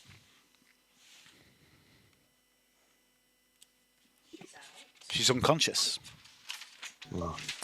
bleeding. I'm going to get off, Dave. /9. You what? Sorry.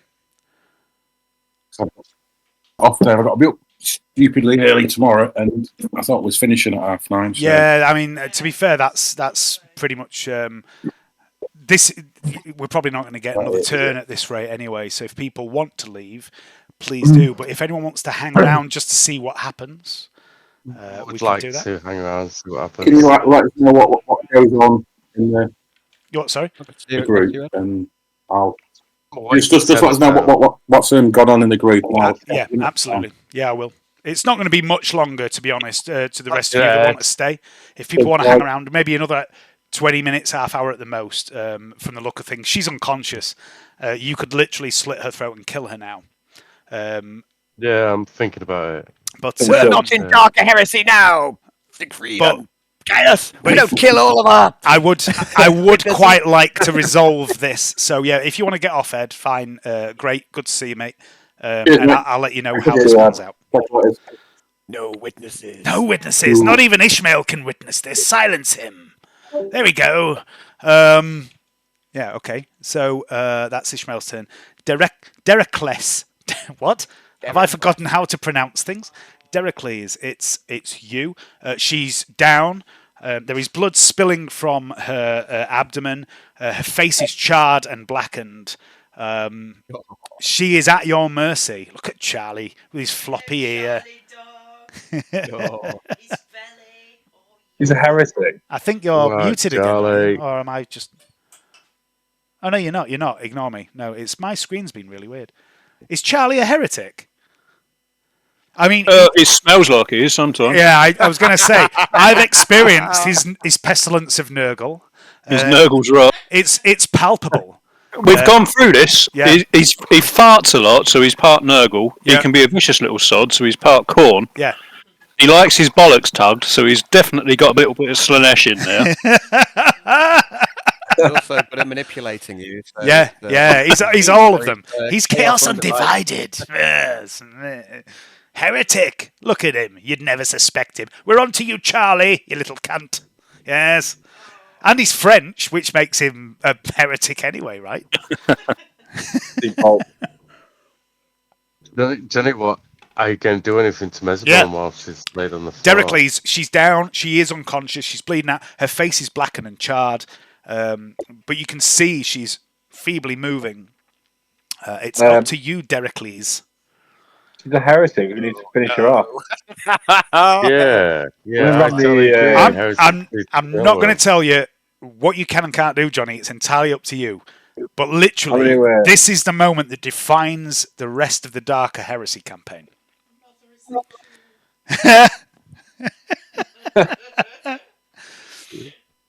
So what you're getting at, Dave, is another one of your RPG bosses has proven to be worthless. I mean, the thing is, she came in not expecting a group of high-level acolytes to be here. She came in expecting a fat old man. We'll bum rush people with orcs and crazy Yeah. centaurs, man. I tell you, every time. Dericles raises the eviscerator above his head. Okay. And just as he's about to plunge it down, something stops him.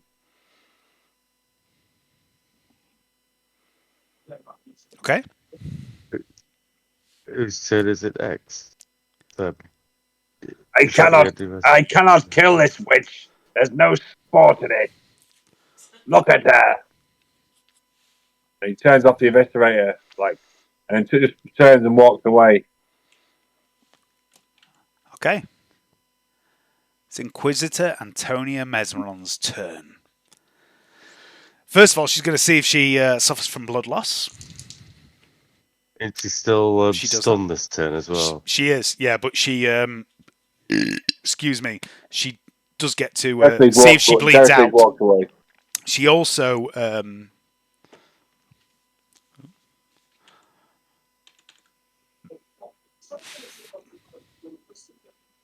who's in melee with her? I've just moved out of melee. Anyone in melee with her, please make a awareness check.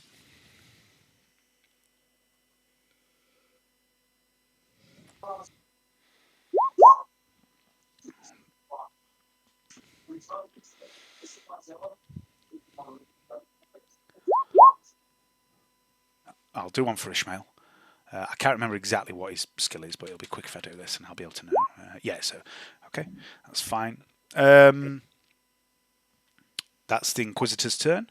Then it's Varak's turn, and Varak Mira has a hold of your shoulder quite tightly, and he looks across the room and he calls out. Where are we? Calls out, "Stop! Don't do it! We need her!" Look at that troll grin on Hayden's face. You can see it in his eyes. I know, as soon as he shouts stop, I'm going to pull that trigger. I want her to die. Go for it. I stay in my hand. As soon as I hear a noise, because I've been itching to pull this trigger through everybody's turn before my own, I'm just going to pull that fucking trigger, man. It's Mira's go. Yeah, Mira, what are you doing? Oh, is it? Ah. I'm still doing that surgical. Okay. Stop, can I? I mean, you can, No. but yeah, it is Mira's go. No. Got to finish Okay, give me another Medicaid test at plus 20 minus 20, so straight Medicaid. Maybe sedate him first so you can do them wobble about. Oh, sorry, Leanne. I need new headphones, really. Sound doesn't work unless it's like this. It doesn't work when it's. Right. Yeah, I'll get you a new cable. It's probably because I always walk off and it's still attached to my head. Yep. Right, Medicaid plus 20. No, nothing. Medicaid, nothing.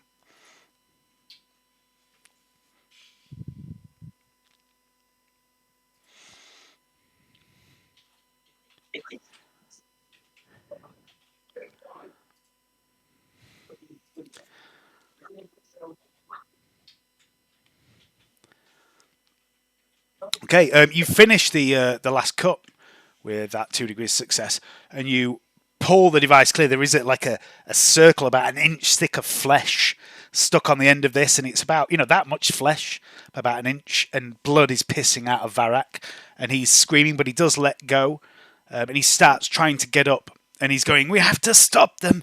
We have to stop them!" But you've got this device in your hand. That's your full turn.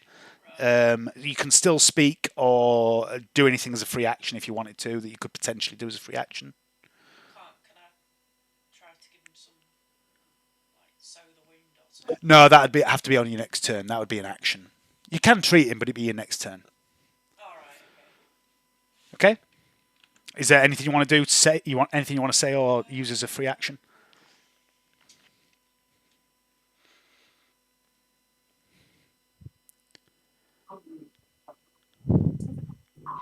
Nope. Okay.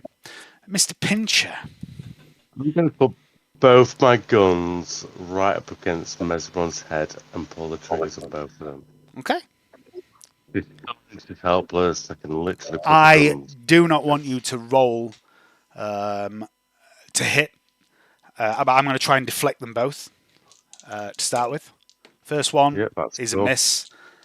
Second one. So she deflects the second one. So roll damage for the first one. Please count on first. Sorry, second. Yep, that's what you normally do. Seems fair. Yep. Camden's always been my first go-to.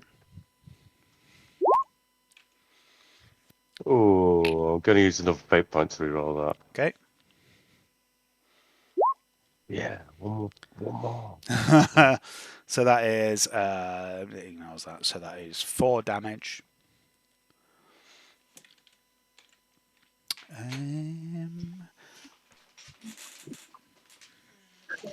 She takes it. You blast her point blank with the massively high-powered Carnodon, and the bullet just seems to not quite follow the right trajectory. There's something wrong here, and it just scrapes across her skull. She burns another fate point. Ramsey Wallace. You're not Scottish. I don't know why I'm speaking to you in a Scottish accent. It feels like it should be, though, that name, doesn't it? Ramsey Wallace. I think Greg Wallace is Scottish, isn't he? That was it, yeah. Quiche Wallace. Don't know. It's a bit mean, just killing her when she's on the floor. Lorraine. She's just tried to kill us mercilessly. Anyway, I can't really. You know what I mean? Close your mouth, witch! Yep. Let him make his own decisions. Even if Exactly. Say, what are your orders, Inquisitor? Okay.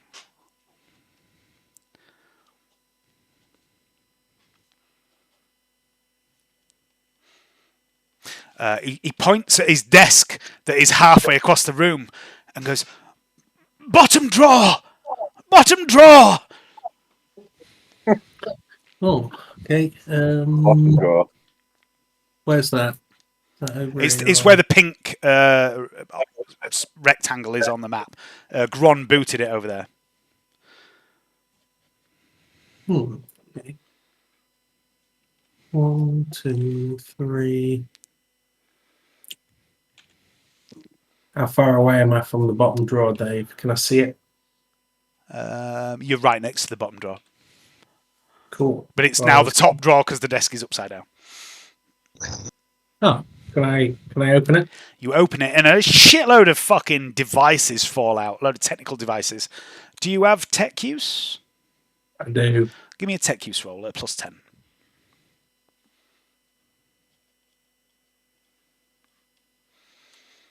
And Varak calls, Limiter! Limiter! There are devices everywhere, Ramsey. You haven't a clue what a fucking limiter is.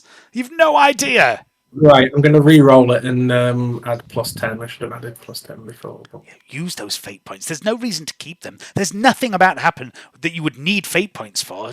Use them. Use them. It's wise. What, like that thing being an explosive device? Hee hee. No, still no idea, Dave. There are a number of devices here, James. You can either stay here trying to figure it out, or you can randomly grab one. Well, I'll get one of those fate points back. I'll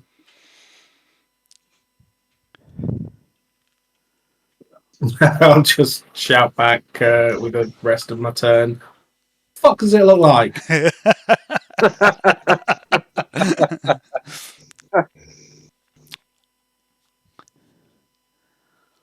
Okay. That will be the end of your turn. Varek's probably... Let me see. He's probably done most of his 6 seconds of bullshit in there until his turn. So, Vlad, we'll move on to you. I'll make a half move next to Pincher. I'll lay my hand upon his arm and go, Pincher, there's no need for this. We need her. Leave her be. Let us find out what she knows. And I shall compel him. Go for it. Don't summon demons into the room, Al. Vlad's OP. Demons, you say? Coming right up. There's a 9 there, Vladimir. There's a 9. There is. That's the 9 for demons, Dave. Dial 9 for demon. 84, that's good, right? Oh no, Vlad, what have you done? What have you got? 84? Yeah. 84. Yes, please Nice, roll good, another right? D100. Oh, hold on a sec. I'd like to use a Coward. fate point. I am a coward. I really don't want to face a demon at this Go point. for it. Got enough demons already. I mean, you've got a fucking... Yes! The fates have spoken. Roll another D100 then, please. I mean, you've got a demon hunter in the room. That's a good thing. Mesmeron is a demon hunter. Oh, that's... Yeah, you're not yet a demon hunter, but you're a trainee demon hunter. She's, Yeah. she's in prime condition to face one. 24. She would have been if you hadn't fucking killed her. 24. Soul Seer. Warp power courses through the Psyker's body, scorching his very soul. The Psyker cannot use powers for 1 hour and gains 5 corruption points. Nice. But your power does still go off. So I'd like an opposed willpower test between Mr. Pincher and good old Nazi fascist Vlad, please. For the greater good, Dave. 42. Look, 17. So that is. I've got enough fate point. I'm gonna chuck it at that. Do it, Hayden. Do it. Do it. Do it. Open your Yes! Such a bad Hayden's Dick Pincher has passed more willpower tests than any other character in any campaign, and his fucking willpower is 19. Yes! Yes! I would like to use my last fate point. He's just a witch. No, it's quite clear what's going on here.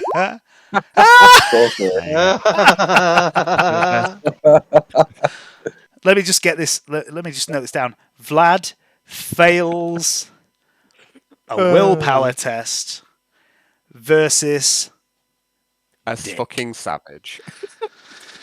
Compel does not work, Alan. Oh, Gron. well, let's hope that my charm and my soft tones will convince him. Oh, look at that grin! I'm not sure it will. I don't think it will either. Gron, it's your turn. The last thing you were told to do was kill the heretic. Yeah, not I'm trying compelled to. to kill her, so I'm going to fucking drain her. Oh well, I did my best. Glory to be. Okay, you don't have to roll to hit because she's utterly prone, utterly unconscious. Just roll damage, please. Wait, first, I need to refract to field her, which fails. Roll damage.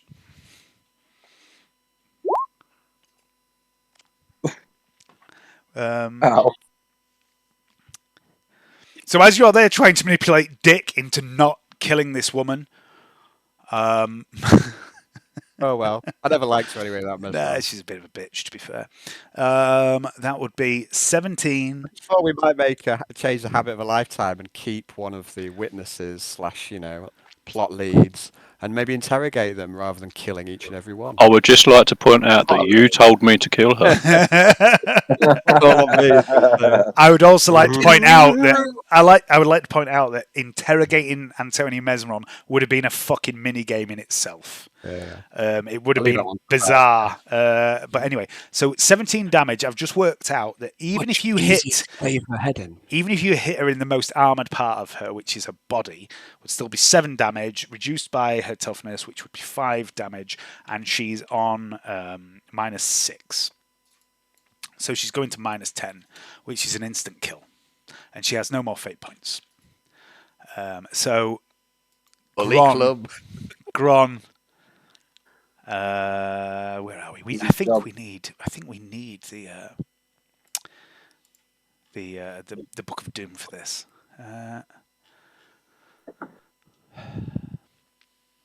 The target's head bursts like an overripe fruit and sprays blood, bone, and brains in all directions. Anyone within 4 meters must make an agility test or suffer -10. I mean, that's not really a problem because combat's over, so we won't worry about that. But you get blood all over you and in your eyes.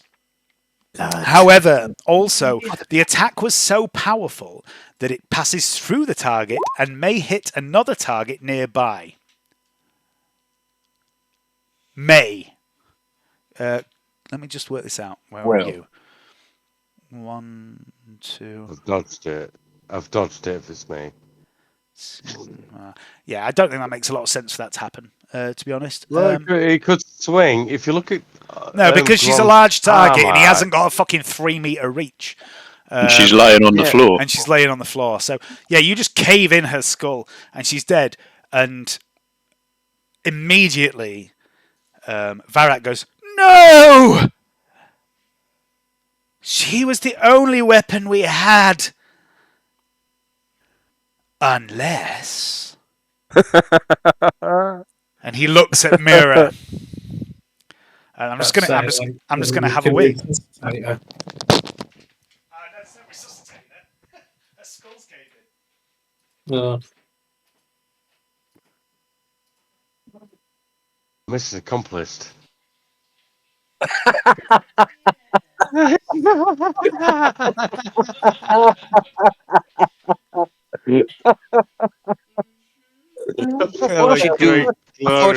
thought she'd do better. I thought she'd do better, Mesmeron. Yeah. Honestly, I was gonna kill her because it's off our campaign. And, like, I just wanted to kill Mesmeron. You just want to kill everyone, Hayden, and just tell her. I just want to kill them all. Yeah, that's that where they've got to go.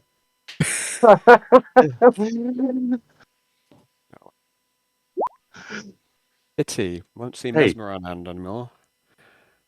Oh, it wasn't our combo amazing, darling. Like, I quite like that. You was like, "Oh, he needs half action to press the button." Does he? I was going, Yeah, I quite like that. I quite like that. That was beautiful. I thought we'd had her there.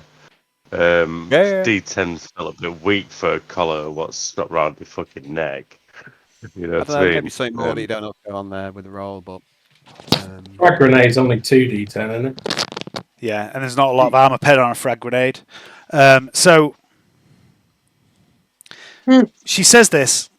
Varrock says this. Our only hope, unless.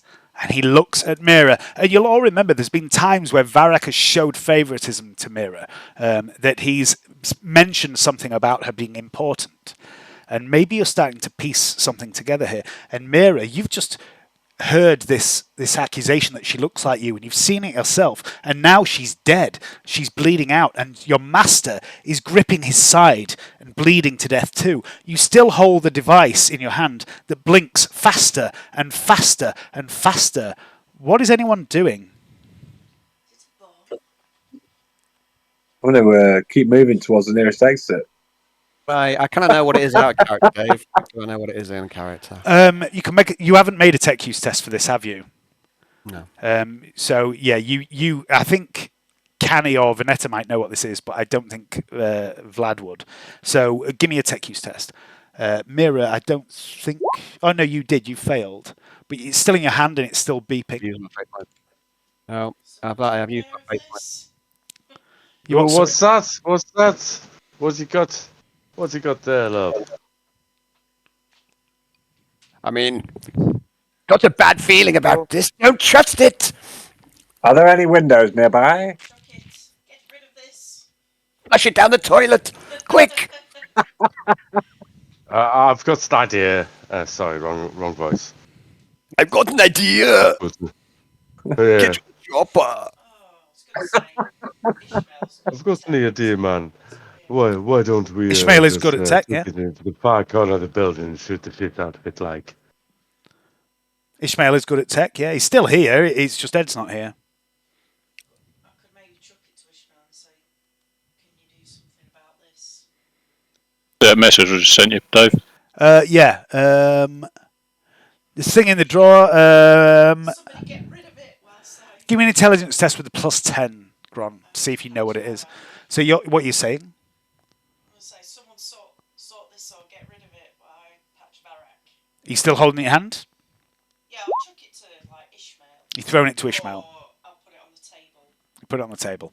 Yeah, I'll put it on the table because I don't know if someone can sort it. But I've got to patch Varrock, haven't I? 'Cause he's bleeding out. He is bleeding, yeah. Gron, you don't know what the device is that he's referenced. It would probably be a little bit beyond Gron. There was a small chance he might have known. But you do know people are looking for something in the drawer. There are a multitude of technological devices there, but you don't recognise what any of them are.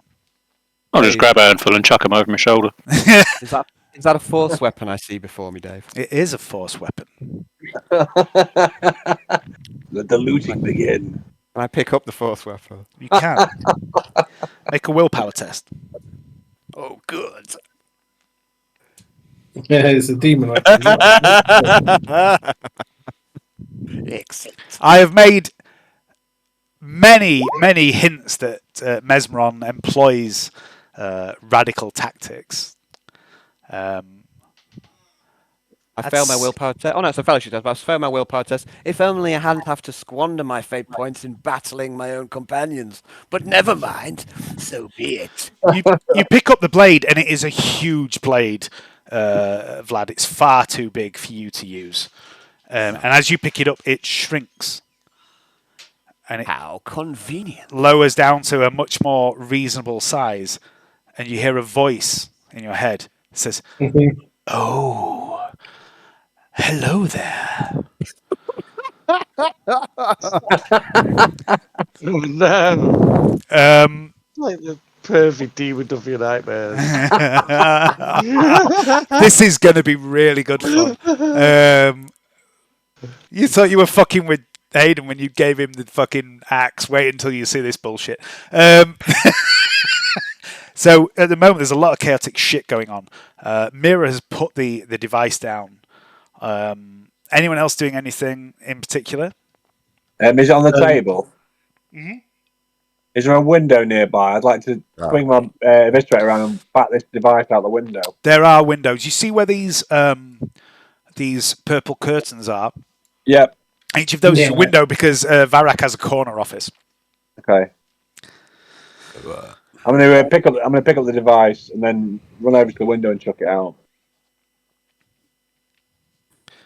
I'm going to try and loot Mesmeron's right arm. It's just an arm, mate. You can't loot an arm.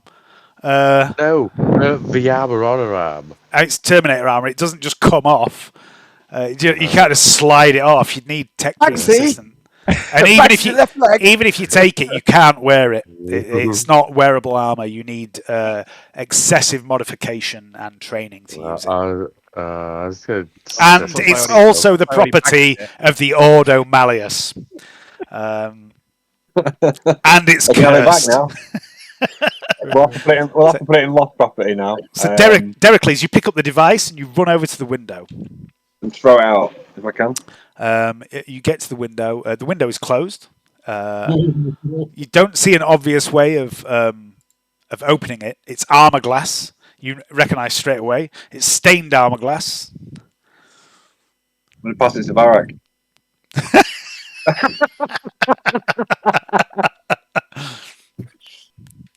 No, I'm not. I'll pass it to Sister Mira. She's giving it back to Mira. Mira's like, fucking hot potato. So what to do with it? Leanne's AFK, so I need to see if she'll take it when she comes back. I'll be like, actually, no, I'll just say, my Lord Varric, can you open the window? Didn't she Only we had somebody blow a hole in the wall? Didn't what? Sorry? Didn't she blow a hole in the wall? No, she came in via teleport. Well, Came in like a wrecking ball. There was a explosion. There was an explosion just before she turned up, and you probably weren't privy to it, James. But in the last Dark Heresy session, I did a little cutscene where it involved Mesmeron turning up in orbit and luring every single ship in the fleet away. With a false signal that she was approaching the system, and every ship went looking for her, and then she just fucking rocked up with a warp jump right up to the planet, and then manipulated the mind of a stormtrooper to blow up the void shields. So, like, basically she did all that, and that's why she was quite easily defeated, because she was doing a lot of shit, a lot of mind control shit. Her psychic powers, when I cast them, she had plus 23, I think it was, because of all the powers she had going. It was a bit weird.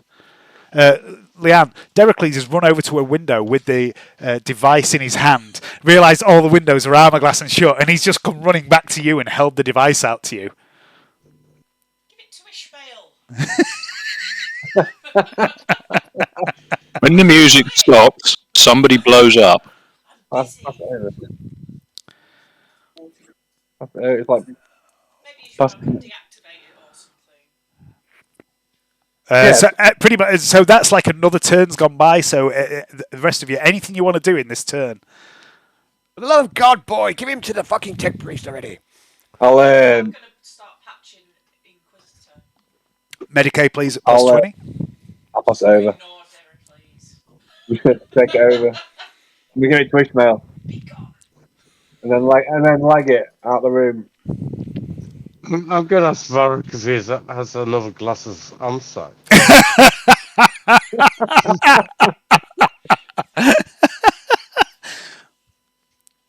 Varric, man. Give me a fellowship. Give me a fellowship check, Dick, and you get a plus 10 to this because Varric's actually quite fond of all of you. I'm just going to get Ishmael's character sheet up. I'd like to turn off the refract field. Okay, just sec. 1, 6, 7. Mirror. 7 wins. To Varric. I used my last fate point on this. No, you're in the city. You're in the Tricorn Palace. It's the head of wrong. the... It was better first time round. So Varric, you heal him for 7 wounds. You did a decent job. You stabilise him. You're pretty certain that he's going to be okay. And he looks up at you and he smiles and goes, "Thank you, my dear." And he's okay now. Does he stop bleeding or what? Yep. Yeah, you seem to have sorted out. Master Inquisitor. Um, Goodness for that. So you failed that roll, and Varric says, "Do you think this is really the time, pincher?" Yeah. No bad side, man.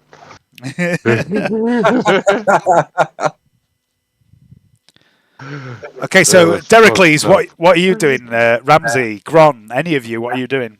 I've flagged out the door. You what? Sorry, I really Dericles. must go and pray now. And he's run out the door. Okay, so Derek's left-legged it. With the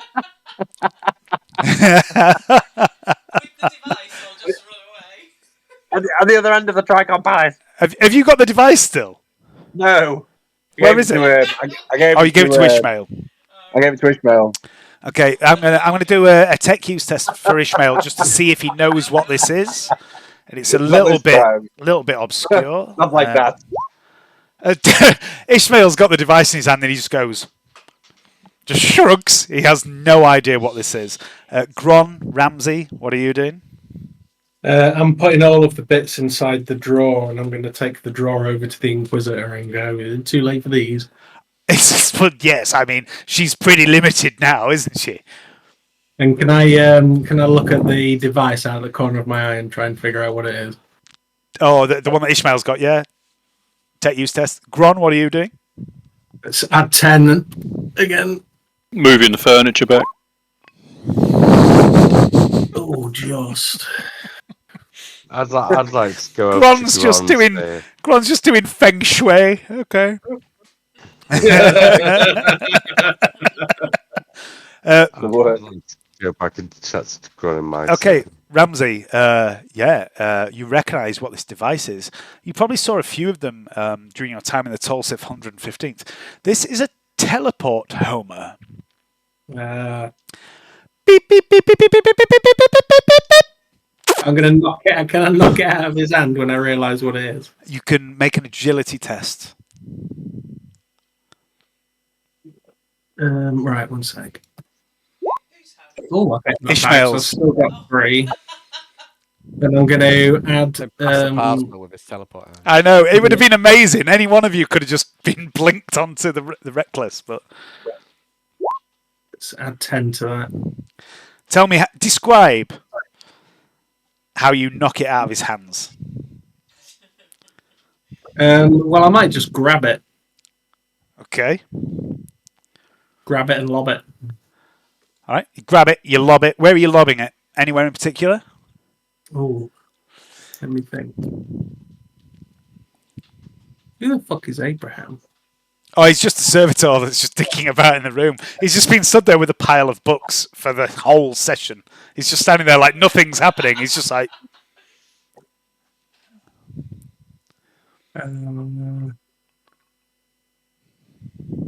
Nothing comedy to lob back up. Oh, so is it magnetic or anything? No, it's not magnetic. It's got these like this dozen spikes. They're spined barbed spikes. So it's obviously been designed to stab into a fleshy target to attach it. I suggest that you teleport up Abraham the servitor. I'll just confuse.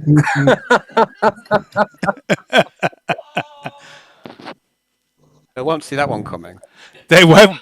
I won't. The unfortunate thing is, I know what books Abraham's carrying. So yeah, unfortunately, there's nothing comedy to lob, so I'll just throw it at Gron. Nothing will fucking surprise him like an armoured bogrin suddenly appearing on the bridge of their ship. I like Gron. I don't want him to go like that. So where am I? I'll attach it to this chair behind me. Okay. Dive out of the way. And literally within about 2 seconds of you attaching it, it goes boom, and there is this moment where sound seems to end and darkness seems to encompass you all, and you feel wind rush over you all. That was right at the right time to do that. It was going to go on fucking initiative turn 10. Initiative 10, turn 6. And it vanishes, taking the chair with it. And you're out of initiative order. Is there anything desperate anyone wants to do? On that. Yeah, I think I could have a go on that last turn. Yeah, yeah. I'm going to go, guys. It's been an absolute pleasure. Good night, Johnny. See you later. Right. I just want to have a little loot, Dave. Looting Mesmeron. Okay. So she has on a belt. She has the helmet for her armor. On a almost on a hip, but further round on her back, she has this storm bolter. There's also it's a very heavy weapon, by the way. It's very bulky. Yeah, that's right. It's a very big, bulky weapon. And she also has magnetically clipped around her armor lots and lots of ammunition for this storm bolter. It's just standard bolter rounds, but I think there's about 120 rounds. I think. Let me have a look. Let me just check because I think she left a lot of stuff behind. Yeah, everything else that she's got on her is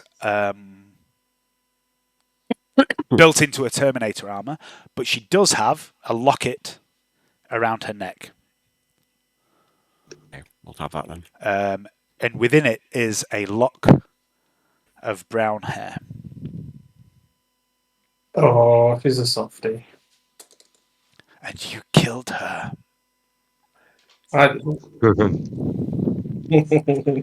did it with a grin on the face as well. It certainly was. I didn't make Mesmeron to be a likable boss character. She's always been a bitch to you all, hasn't she? So, yeah, it was inevitable that probably one day someone would kill her. But so yeah, that's where you find Vlad. Is anyone else got anything else they want to do on this turn? I'll pour myself a glass of water, sit down in the chair, look at the Inquisitor, and say, "So why does Mira look like her?" I'm going to sit on Mesmeron's Terminator ass while she's laid face down with her headphone off. Sit down there and drink a glass of Amsec from the Fingers supply. Okay. And just a second, just need to find a thing. The Inquisitor sits down. You realise he never sits on a chair. He just alters his leg configuration, like locks his legs in different positions. He says, "Oh, Sergeant Ramsey, you're asking questions that you should not be asking. It's a very long story." And he looks at Mira and says, "I think you should maybe have a drink, girl. And the rest of you pull up a chair. It's going to be a long night."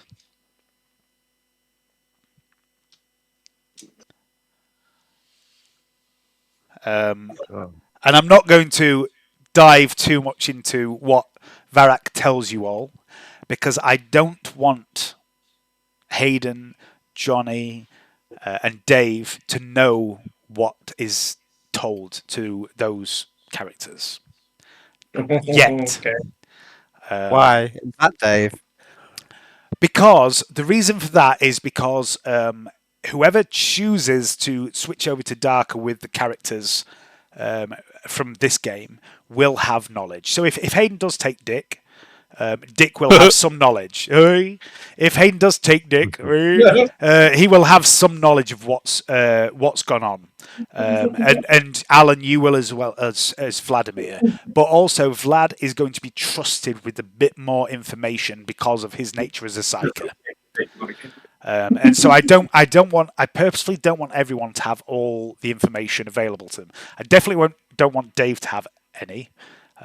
Because it wouldn't make sense for Gron or Hannibal to know anything in the game. And I think it'll be a much better game going forward if there's this weird element of secrecy, because I'm trying to do a certain thing with the game, and I think it makes sense for not everyone to have all the information. There's nothing to say you can't share the information that you get, but I don't want you to have it all going forward. But Alan and Hayden will have a little more than everyone else, and Alan will have a little more than Hayden because he's a psyker, and that makes sense. So the Inquisitor gives you. Hang on. I'll just wait for Leanne because I'd like her to be here for this. We're nearly done here, by the way. We're just about to wrap up. So Leanne, we're just about to wrap up. But what happens here is Ramsey has basically said, you know, what's going on. The Inquisitor has said, sit down, everyone. I'll tell you a tale. It's a very long story. It's going to be a long night.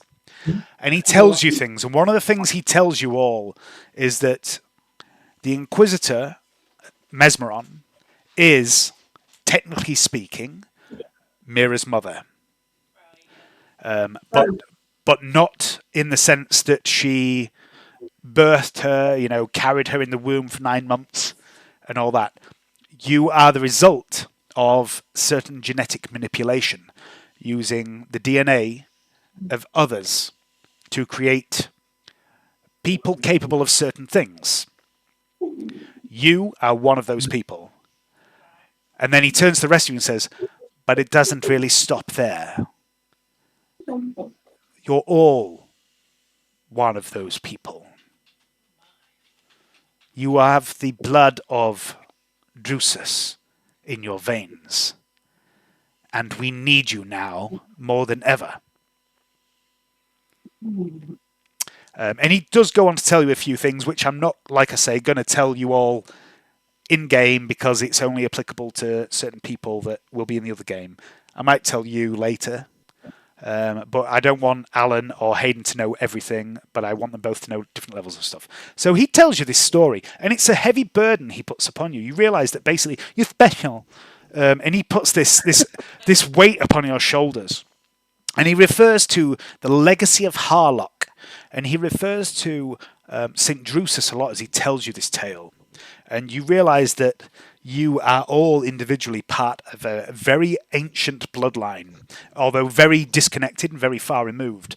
And he needs people of those bloodlines, and he needs them to be skilled and capable. And that is why he has given you these challenges and these missions to carry out, to make you better at what you do, because you are going to need to be very good at what you do. And several hours later, Vladimir, you stand on an ornate stone balcony hanging from the side of the Hereticus Tower of the Tricorn Palace, and you gaze out over the smog-laden city. And from up here, it looks quite peaceful. On your hip is this new sword you have taken. It's quiet now. Up here, looking down on the city, you know that somewhere out there, down there, in the masses, there is heresy. There's always heresy. Especially in a city like this. You can feel it. The wickedness, the corruption. It seeps out of the hive like sweat from the pores of a fat man. A fat man. A fat man. A fat man. You shake your head. For a moment there, you felt odd. Disconnected, like you were someone else, somewhere else. You haven't felt right for these last few hours since your fight against the Mesmeron woman. There was something odd going on there. Why did that woman supposedly flee the city and then return and try to take your master with her? You think back to the day that you saw her being denunciated. The audience chamber had almost been empty. Just you and the rest of Cell 41, Inquisitors Varak, Soldavan, Lord Anton Zerbe, and the accused, Mesmeron, the bold man in the Enforcer armour, the wiry fellow in the mask. Afterwards, as Mesmeron had stormed out of the chamber enraged, Soldavan had said to Varak, "You realise she'll run." "I hope so," Varak said. "She's no use to me in a cage." Why did Varak let you see that? You were junior acolytes then. He allowed you to attend that preliminary investigation and paid no mind to what you overheard.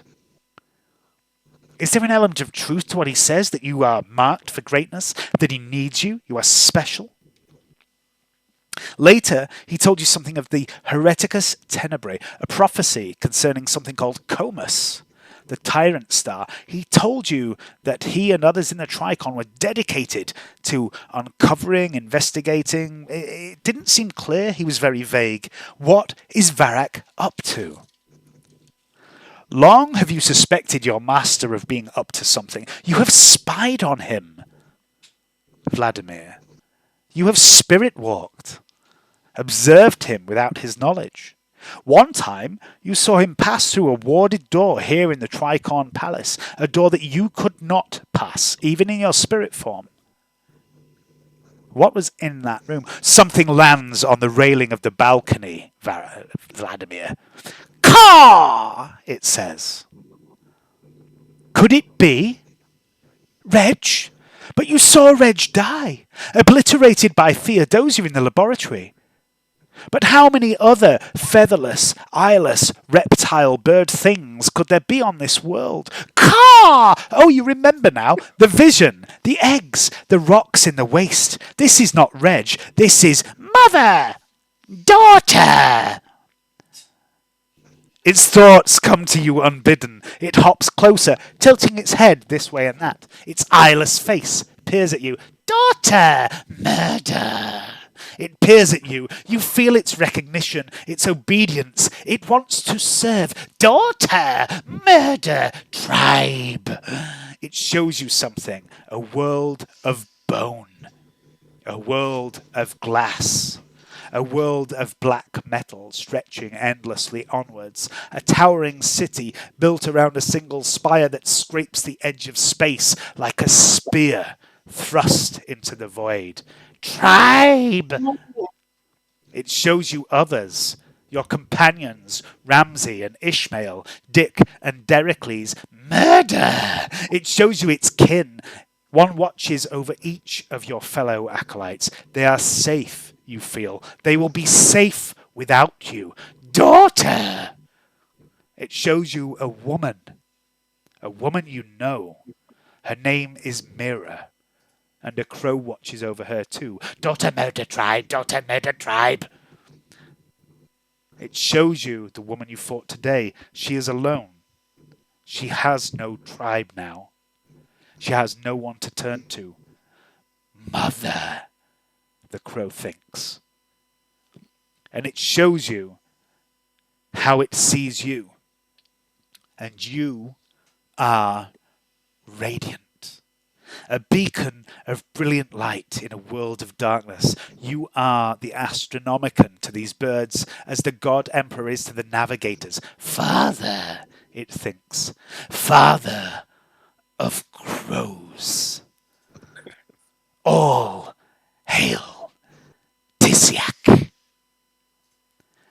Father help mother murder. I am disturbing you, acolyte Stenheiser. The crow is gone. Behind you stands your master, Inquisitor Varrak.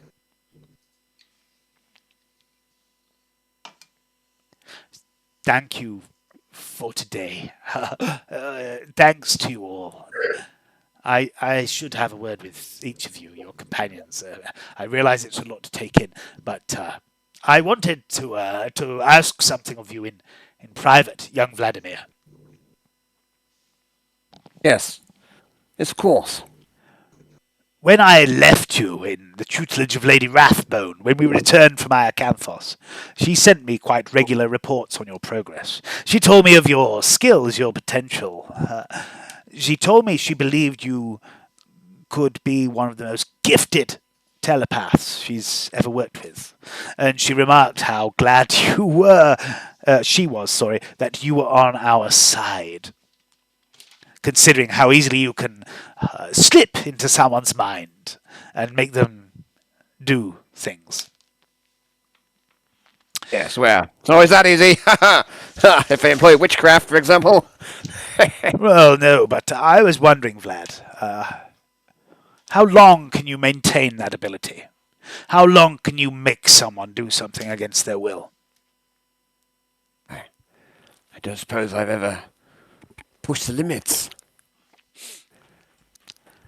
The woman you fought today, Antonia, she was an asset, a weapon, a tool. Not exactly what she seemed. Truth be told, Vlad, she wasn't really an Inquisitor. But she was a psyker, a powerful one, and she had some telepathic ability, but that wasn't really her area of expertise. Tell me, Vlad, do you think if she had been killed, do you think you could have bested her in the mind, I mean? I do not know. We did not battle in that arena. The opportunity never arose. I saw a better opportunity. Blow her head off with a collar, you see. So I never tried to attack her directly. Yes, I wish you hadn't, Vlad. I really wish we hadn't done that. What, blow her head off? Yes, we needed her, Vlad. Yeah, well, yes, I mean, there was a balance there to be had. She wasn't a thought to give up easy. She needed guidance. Her. No, guidance? Yes, she was off the rails. Her programming had become confused. Yeah, it's complicated, Vladimir. She's not quite what she seems, or she wasn't. Now she's exactly what she seems, a corpse. But was she? A weapon.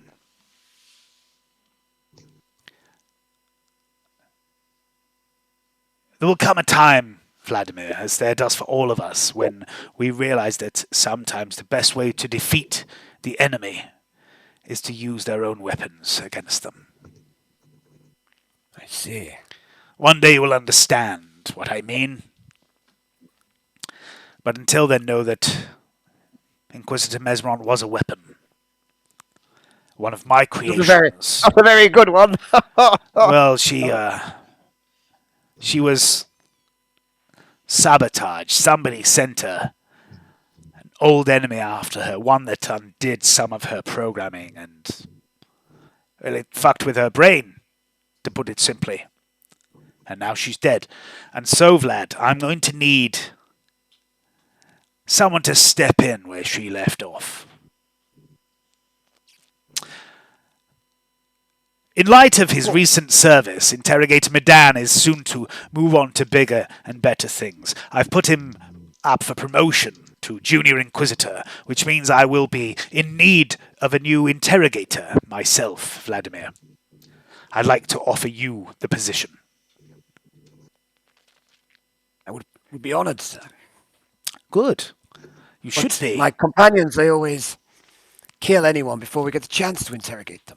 Yes, I know it's a problem. It's not uncommon. Don't think you're the first group of acolytes we've had this issue with. But now, generally speaking, an interrogator must be able to operate a little more autonomously than a team of acolytes. He must be able to take the lead, adapt to changes in the field, even when cut off from his master by light years. And so, Vladimir, I'm going to set you a task, one that will take you far from here to a place few have heard of and fewer still have visited. And there you will take over from the work that Antonia Mesmeron was carrying out. You will be my eyes, my ears, and my hands, I suppose. Do you understand? Yes, my lord. Excellent. Pack your things. You leave at dusk. Oh, and the savage, Pincher. Yes? Take him with you. Yes. You may have need of him. He's like a brother to me. No, he's not. And then he's just going to be thoughtful for a moment and go, there's someone else I think you should take with you, but, well, I have to go and convince them first. They must go willingly. Very good, Varak. Inquisitor Varak hobbles away. And that's where we'll end the session. Very good. Good game, Dave. Yeah, good sesh. Good to get back into the dark.